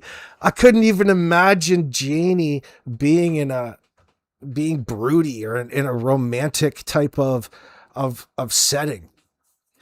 You imagine how fast you put a camera on this woman. How fast could you fucking kill a boner? How fast could you kill my fucking boner tonight? Let's see. Holy shit. Oh, honey, I just made you this can of Campbell's chicken noodle soup. Would you like 2 crackers or 3? Shall I crush them for you in my fucking bloomers, my cleavage? How many beers, Earl? Now Earl's stuck with her. What a fucking life. How did they ever end up in this situation? Too bad they didn't find a hobby like early on they could stick to that would have distracted them from all of this side bullshit that got them here.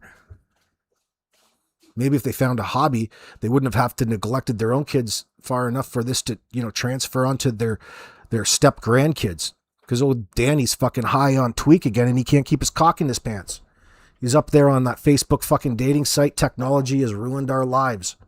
Technology has fucking ruined your lives. The internet. No wonder fucking Earl is so angry. That's why he hates YouTubers and things like this, because all people can talk about when they come across them is just how fucking sketchy they are. He's got a real burr up his ass. We can tell you've been fucking bullied your entire life because of a fucking smile like that, Earl.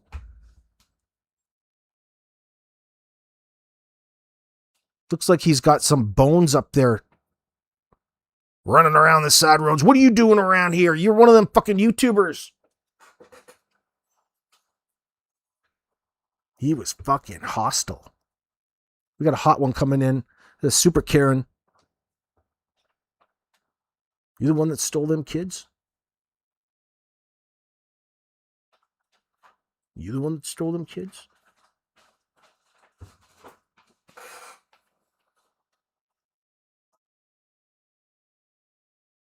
Can you imagine fucking Tint just walking out there in the middle of the bush? Almost ruining their fucking hoax. Like, what do you think you're doing out here? Nobody anywhere thinks the kids are out there in that bush. But it doesn't keep Tint from making a couple of videos. Gonna be out in there yelling the kid's name out in the middle of the bush. He's just another scammer trying to fucking solicit some donos from a bunch of like people. That was the very first, introduction to Tint back then. What the fuck? And then all of that, like what happened, the real value to Tint's content came in a way, but people are right. You don't actually know this guy. You gotta be careful from this dude. Dude was already out there up to no good, but easy for me to say, right? It's again, you have to point out how things get shared on the internet and how people come across information. Sometimes things can get misconstrued, but who knows? I'm happy that Tint went. Fuck, am I thankful? Why don't you do that again? Do that a couple times. Now I think probably shenanigans that the teabaggers probably baited him into some sort of weird fucking semi-criminal honey trap. Boy, the joke's going to be on him. But the freaky part is that he's got a dark, perverted side too, and she's gonna have to face that in the bedroom.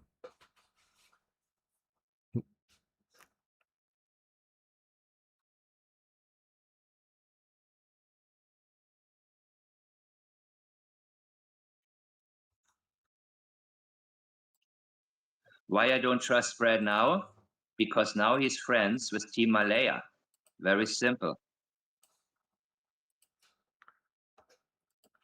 I think old Teabagger probably sent her some tit shots, some dirty photos of herself. Won him over. Now Tint's in love. Oh yeah. Come on into this cult. We've got some surprises. We've got bracelets and t-shirts. Are you sure that's what you saw? Oh, Tint, join our crew. Tint's got like, what, 100 subscribers over there and that. He just happened into this incident unintentionally by trying to, grift off of it, essentially. That's true. Okay, that's true. He went there trying to grift off of it because you don't initially, Tint, no matter what, making that TikTok video makes you look like a fucking idiot. And we know that what your intentions were.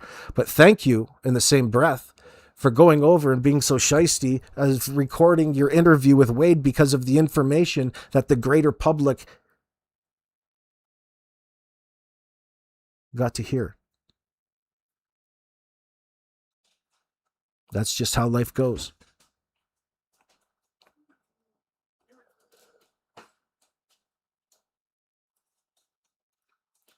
Meep. Yeah, you get the guy who wouldn't let the lady search his property because of a dangerous ram. Well, that's one of the Mackenzies, Meep.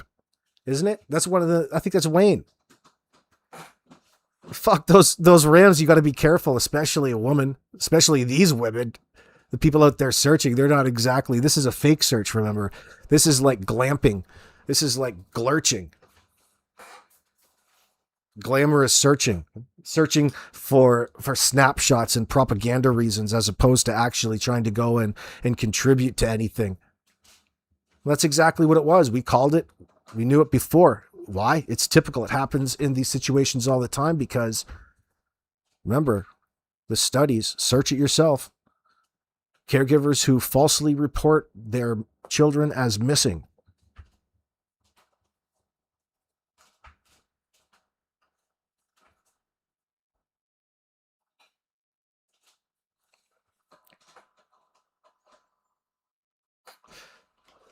That's Kent Corbett in the Culture Club. Kent's a real karma chameleon. Oh, fucking Kent, Old Lobster Claw. The cast of characters in this is almost funnier than the fucking Trailer Park Boys. Once you get knowing people and you get a good idea of the characters involved, especially Darren Geddes and Jordan. Even like, personally, even I know they're up to all of this bullshit in the background and it's horrible. I still fucking can't help but laugh. It still makes me laugh, even knowing what it is that they're really doing. I'm not laughing because I'm laughing it off. Laughing because they're fucking characters. It's just funny to think about. Oh, these fucking guys. They are in a world of shit no matter what way they want to fucking interpret it for a greater audience. You guys are in a fucking world of shit that you're never going to get out of. We're sitting here a year and a half in arguing about it, waiting for the courts, meanwhile, life goes on, boys. People already know what the fuck is up. You can try to fucking split hairs and do whatever that you want. The truth and the reality of the situation doesn't make you guys look innocent at all. And that's a big fucking problem. And it's just a matter of time before justice catches up to the situation. We can speak in future tense in that matter, in that sense. And that's what we love to do because we see the writing on the wall. It's why we love Darren Geddes, this fucking guy. When you take back and you think about what it was like and what he was like coming out on Sonny's for the first time and the record-setting amount of time. It's like a hitter in baseball setting a record for the fastest fucking time a player has ever been up to plate and striking out. Oh shit. Fuck, is that funny? And that motherfucker lied, and then all of the content he released about talking about how he had to lie in this situation. All of these little sidetracks and run-ons. Dude, you've been lying since the get-go, motherfucker. Who are you trying to fool? You're just creating yourself some extra time. That tells me, dude, no matter what, there's no chicken or the egg argument here. It's you desperate and lying. You got to keep maintaining that lie. It's not you wasting everybody else's time. Fuck, we'll scrutinize whatever it is Danny says. That you know, it doesn't matter about a small group of individuals that follow him and champion all of his bullshit. He's already dug his grave in that sense. It's just a matter of time. The good thing on his side, Danny's side, is that the end of it, he can come out online, express himself, say whatever he wants to say, and not any one of you motherfuckers out there in social media land can question him because you're not judge, jury, and executioner. Okay? His statement, in light of any one of yours or mine, means something in this circumstance. That's a problem. It's a double-edged sword, isn't it? He's already fucked, we can tell. But it doesn't matter. He can come out and lie, and that's exactly what he's done. He knows that. And he's utilized that. But it's not going so well. It hasn't gone so well. It just makes for some great fucking content, great memories. Daniel, you really fucking made yourself look stupid by trying to take the initiative in coming out right out of your mouth talking about how you didn't kill Jack and Lily Sullivan. But something's still better than nothing. Tells me they didn't have much of a choice. There's not one bone in my body believes that they're innocent of anything in all of this. There's no even need to bring that up in conversation. It's just a matter of time before we have official word from the investigation. It's just nice being up here and talking with a large group of people who are along for the ride with you and recognize the same red flags. You've been anything but straightforward, anything but a direct answer from these people with every single thing. Every issue, it's insinuated and left up to you to fill in the blanks in the moment, from the sliding door. Everything. You guys are talking about things that don't even associate to 2 missing children in place of it. But it comes down to it is that no matter what it is that they say, people are going to be distracted by. So it's still, to them who are desperate in the moment, worth doing. They don't have time to fucking fiddle around. The answer is lie. You know what to say. You're not looking to get hemmed up in all of this. They don't even feel bad that the kids are missing. Any of them.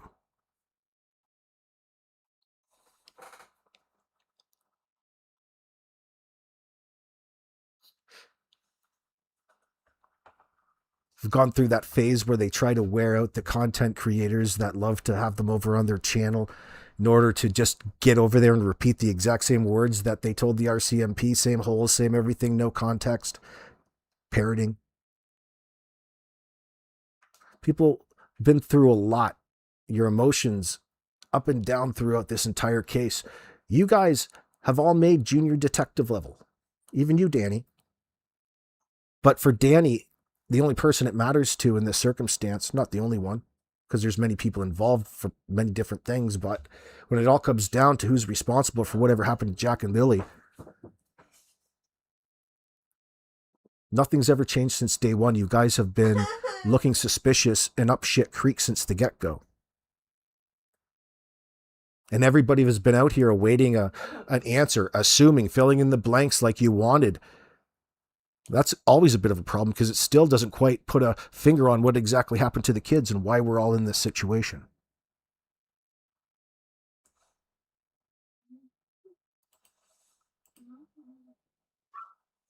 Now he does whatever Malaya tells him to. The same like Tint. I cannot trust Tint now because they are on team Malaya. Anything coming now, John William Alex Pena, anything coming from Tint or Brad Wong right now, we cannot trust. Because they're no longer serious. Brandon is saying now what he said back then. So the moment somebody has an agenda, don't listen to them anymore. I don't care about what the doll they found. This is all nonsense. They are trying to create a show. They're having their own fake searches. So no, I believe Brad Wong's original statement to the police. But anything he's saying now, no. Can't trust it at all. And people are weak like that. That's just the reality.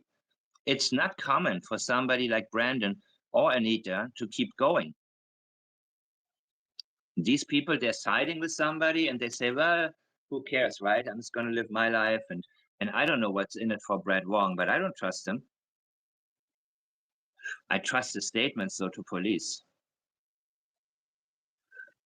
What is Brandon's part in this case? I need reference, please. What? He was an accidental witness who saw people plant evidence, and he saw the wine-colored car that Cindy... Important accidental witness.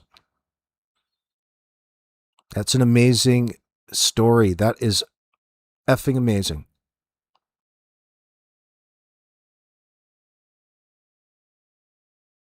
Traded in later. And he saw Hayden, Emily, and these are the same people that Anita has described as seeing in a picture that the police showed her. But it was dark, right? The picture... Janie, why don't you ask Old Lobster Claw to make up some bracelets, darling? Darren! Curly-haired fucker. It was dark. It was nighttime, right? Or it was something like, it was dark outside. So they could have been up for a very long time.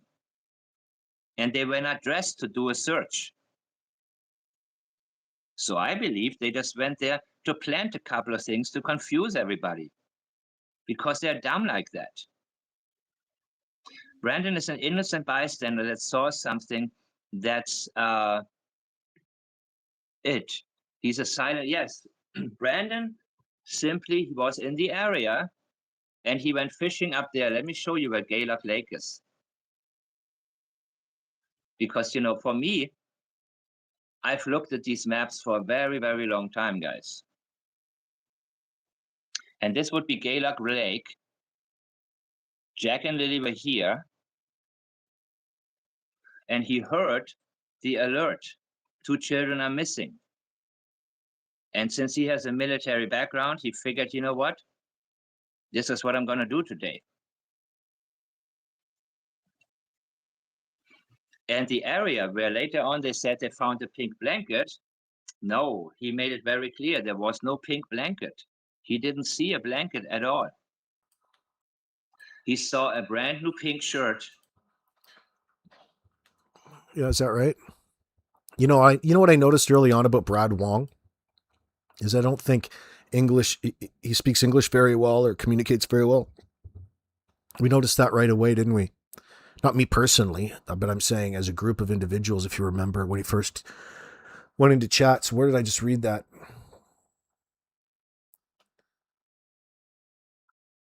Oh, Robin. Good night, darling. Let's see. Brad Wong was in Charmaine's the other night. He said they are all lying, and that included Malaya. Karen says, well, if that's true, then that's a nice update. It's good to hear that. Worth mentioning. Put it out there into the ether. Meaning that don't let it divide you. Nothing's ever changed, because that's exactly, we got the screenshot.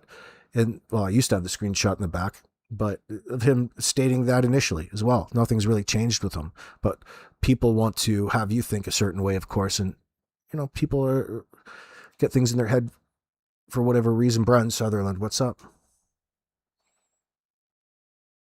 Old Janie. Raking for a pool, guys. Wonder how she should be out there soaking in her fucking kiddie pool right now. How's that how's that ground? Is that ground a little bit more level? Is that plain? Is that up to grade, girl? How's it looking over there? How things progressing? How much more are you going to put yourself through trying to convince yourself that living in that broken down RV doesn't look as trashy as it does? Like, you can only do so much. You should just strip it right down to its aluminum and fucking just fill in earth around it. Living like a little earth hut. You only need to burn like a little stick and the heat will stay in there. Very, very efficient.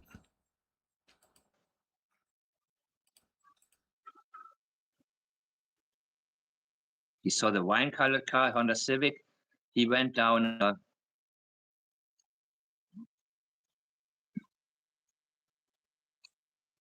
wine-colored car, chat with Emily on side of the road right here. And he marked the Geddes house, the abandoned house.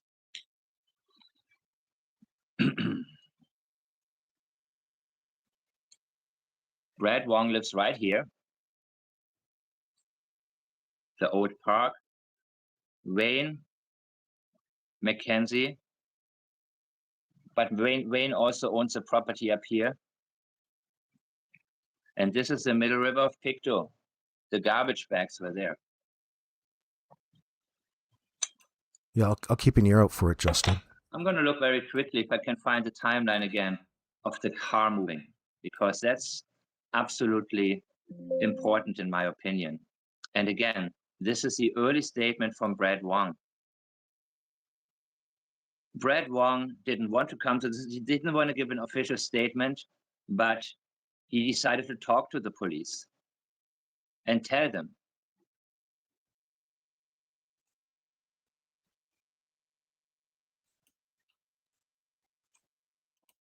I wonder how many of his brothers, like, I'm assuming that Wayne gets along with his brothers and his close family talk about this situation. I wonder how many people share the same view on Daniel and the situation over there on Gaylock Road the same way. I'm looking right now, guys. But Mike comes up with a really good point about how, you know, through Janie's language, you can really get that when she gets over emotional, and that's, you know, easy to do for a person like Janie, that she does a lot of comparisons instead of direct speak and directly confronting what it is that's bothering her. She has to go and talk around something as opposed to making the point. And that's, in this circumstance, highly suspicious, and he's right. You know, there's a reason that she's avoiding certain things. It's all the time. It's everything in this sense. You find it's very common for Janie. Very rarely is she ever on point. Not just from her interviews, but the ones afterwards with some of Mike specifically, even in the latest one, but she's done interviews as well too.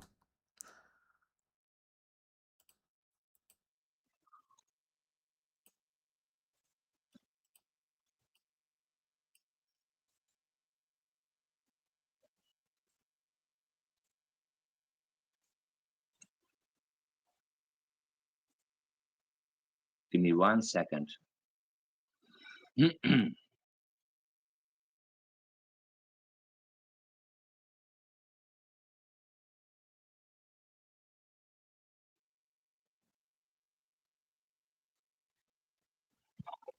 Yeah, Brad Wong heard the car go to McLeod Road around 2:30 a.m.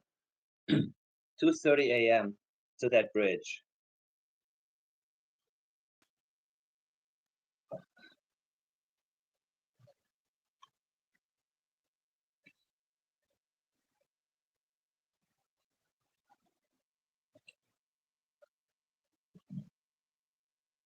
I like this map. He's put it together and he's gonna add more stuff to it based on what he learns. But you know, all of this, I mean, we need to see who owns this house that burned down, by the way. Do you remember that? I know we talked about it only briefly. Dirt nap is like killing somebody. It's a threat. Because the second You threaten somebody with a dirt nap. pink shirt with It's Space a mob Force saying. was collected there, Lag Road. And Justin Smith said he heard the car go up to Lag Road. Right up here. I don't know if you guys remember that. But there's something about that area as well. No, I don't know, Riverette. And it's all in the documents.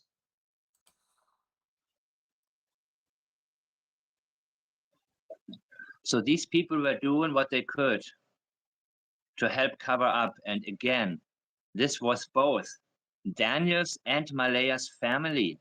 Alvin McKenzie was there with Hayden, Emily, and the mystery driver. They're all in it together when it comes to the cover-up. Bingo. That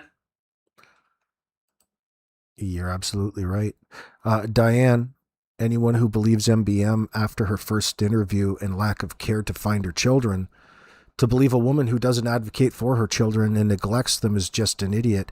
In my opinion, high five to that. In your opinion, Shenanigans is just a pawn? Well, yeah, she's I wouldn't be surprised if there's a lot more to it. I don't even care personally.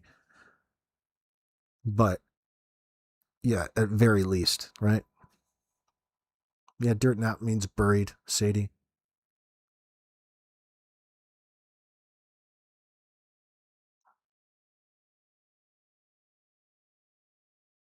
That's what she wants you to think they're Tash Pond. Don't even, I can't believe you guys put yourselves through that shit. You're torturing yourselves. So fucking boring. She's offensive. Don't you find Shannon's like face offensive? Or does it hypnotize you?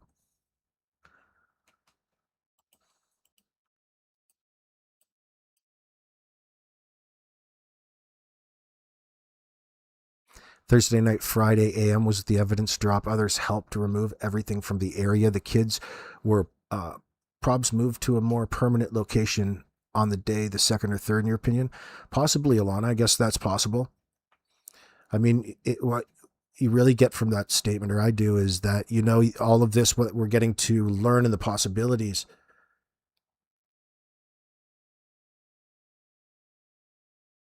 You know, what happened after they were seen on CCTV at 2:30. You know, and it's really, you know, that story that they give, Janie gives and Daniel tries to give about Thursday night. Daniel doesn't really give one, but is just so obtuse. Even the way they describe their activities that particular day.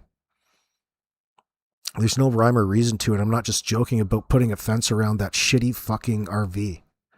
It's all bizarre. It's, and you know, it's all leading back to lies. It's all lies. That's not the bizarre point. That's been the one consistent factor throughout all of this, is the lying, you know, but we're still mulling through, no matter what, the information that the suspects give us.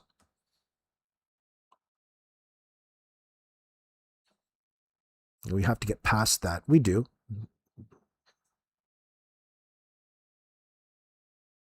The more that we learn about this situation, just knowing that something else happened other than what it was that they presented, this little hoax 911 call. What do they really do? What do they really cover up?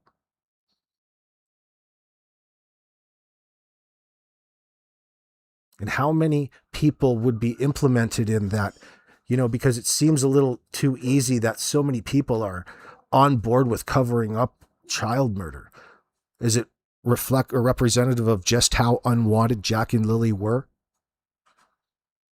How burdensome? Even in Wayne's statement, it seemed that he was indicating that these kids were a burden on them. And the best thing is for these kids to be adopted out as far away from these people as possible, because they've got no interest in really keeping their own kids safe in that sense. That's what Wade is saying.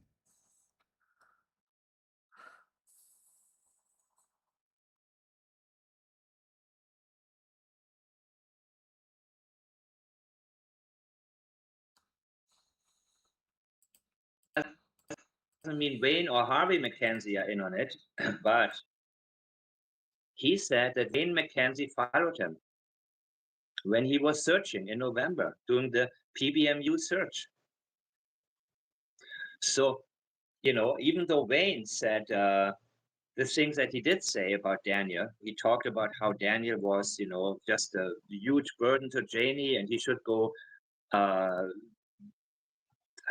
forgot. I may listen to A Balance in a minute.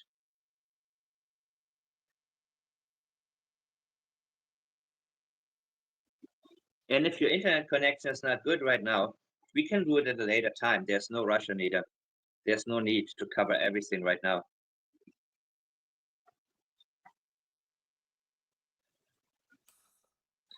Because you're in and out, but go ahead. Yeah, you're saying Malaya's new boyfriend is undercover? Well, you're going to have to go into that DQ and test the food. You're going to have to go in there and scout it out. You're going to have to see, does he look like he's where he should be? He's getting it in with her, some bedroom talk. Maybe, possible. Maybe it's love. Maybe it's just Facebook dating. Why don't you have your account? Aren't you out there looking for Malaya's profile? She's just such a woman in demand.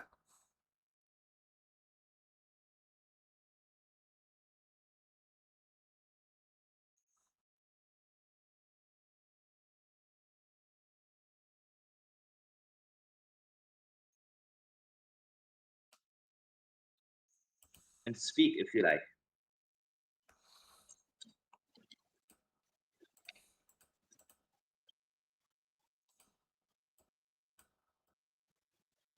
Okay, I'll speak. I will look at the comments. What else did I miss, people? Well, the Middle Pictou River, the bridge, the property is owned by Wayne. There's a property, the properties surrounding that bridge are owned by Wayne and Harvey McKenzie. So Daniel would be familiar with these spots.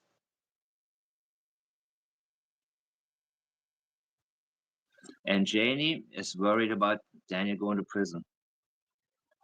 That's her priority. And that's why she made that statement. Even when I'm 80.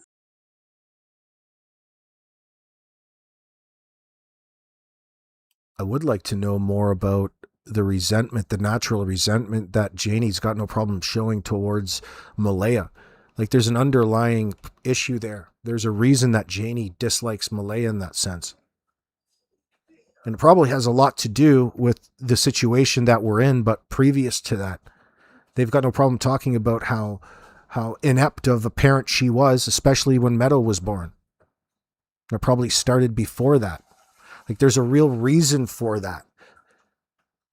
Yeah, it's horrible to say that about the other person, but what makes it outstanding in this situation is the fact that you're pointing your fingers as though that has a contributing factor to where the kid or what happened to the kids that you don't want to talk about.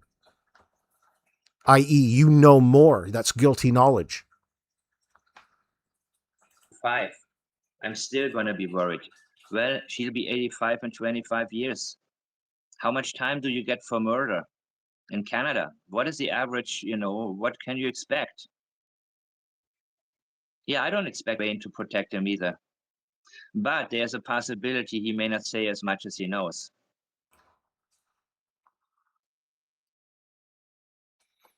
You're thinking probably because, I think it's because of the baggage that she brings. That's probably a strong, I think you could get more specific than that probably. There's specificities with that I'm interested in. Like what was it? You can generalize it just to make it vague, but I want to know the reasons, right? But I think you're onto something, Meep. What did I just read about not flushing the toilet? Oh my God. not surprised, but that is minor in this situation where the little children have vanished. Not flushing the toilet. Well, Janie, she shits in a 5-gallon bucket. You can't flush that bucket. And she doesn't come in the house carrying shit. Could you imagine? Wonder what she does with it. Holding tank? No, I don't think so. She probably has a little area for it.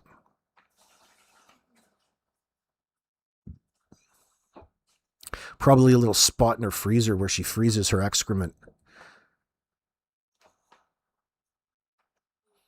Then uses it as bear bait.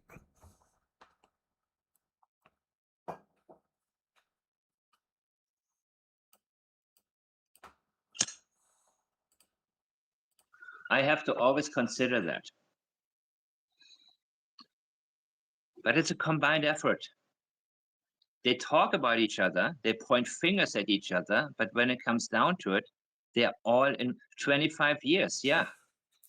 You know, that's terrifying to think about.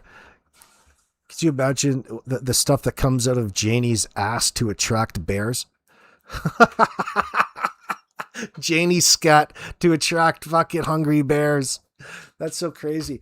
You want to attract, they're probably, especially in breeding season, oh my God, all of the scents that Janie gives off attracts the most beastly of animals. Fucking hell. Jesus. You hear that, you old bag? You hear that, Janie, as you're swinging back and forth looking at those chickens? That rooster? Where's Fluffy? Is Fluffy eating? I bet you Fluffy always has kibble. I wonder if she buys him the good kibble or just the cheap shit. So she is thinking about when she's 85, he would be ready to be released.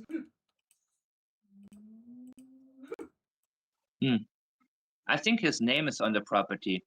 She put his name on there, so she can't kick him out. But I don't think she wants to kick him out either. She just doesn't know what to do with him, you know?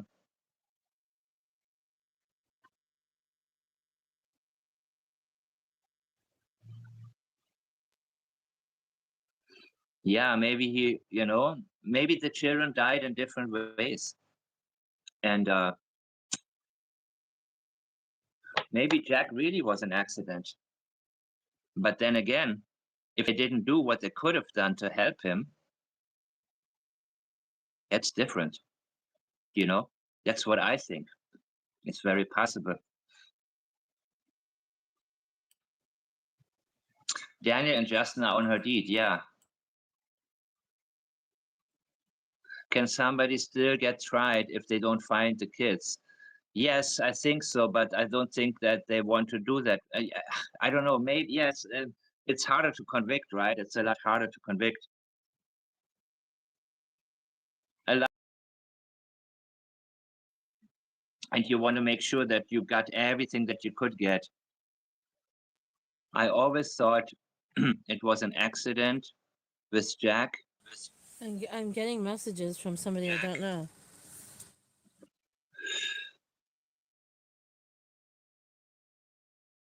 And get out of there, get them out of here.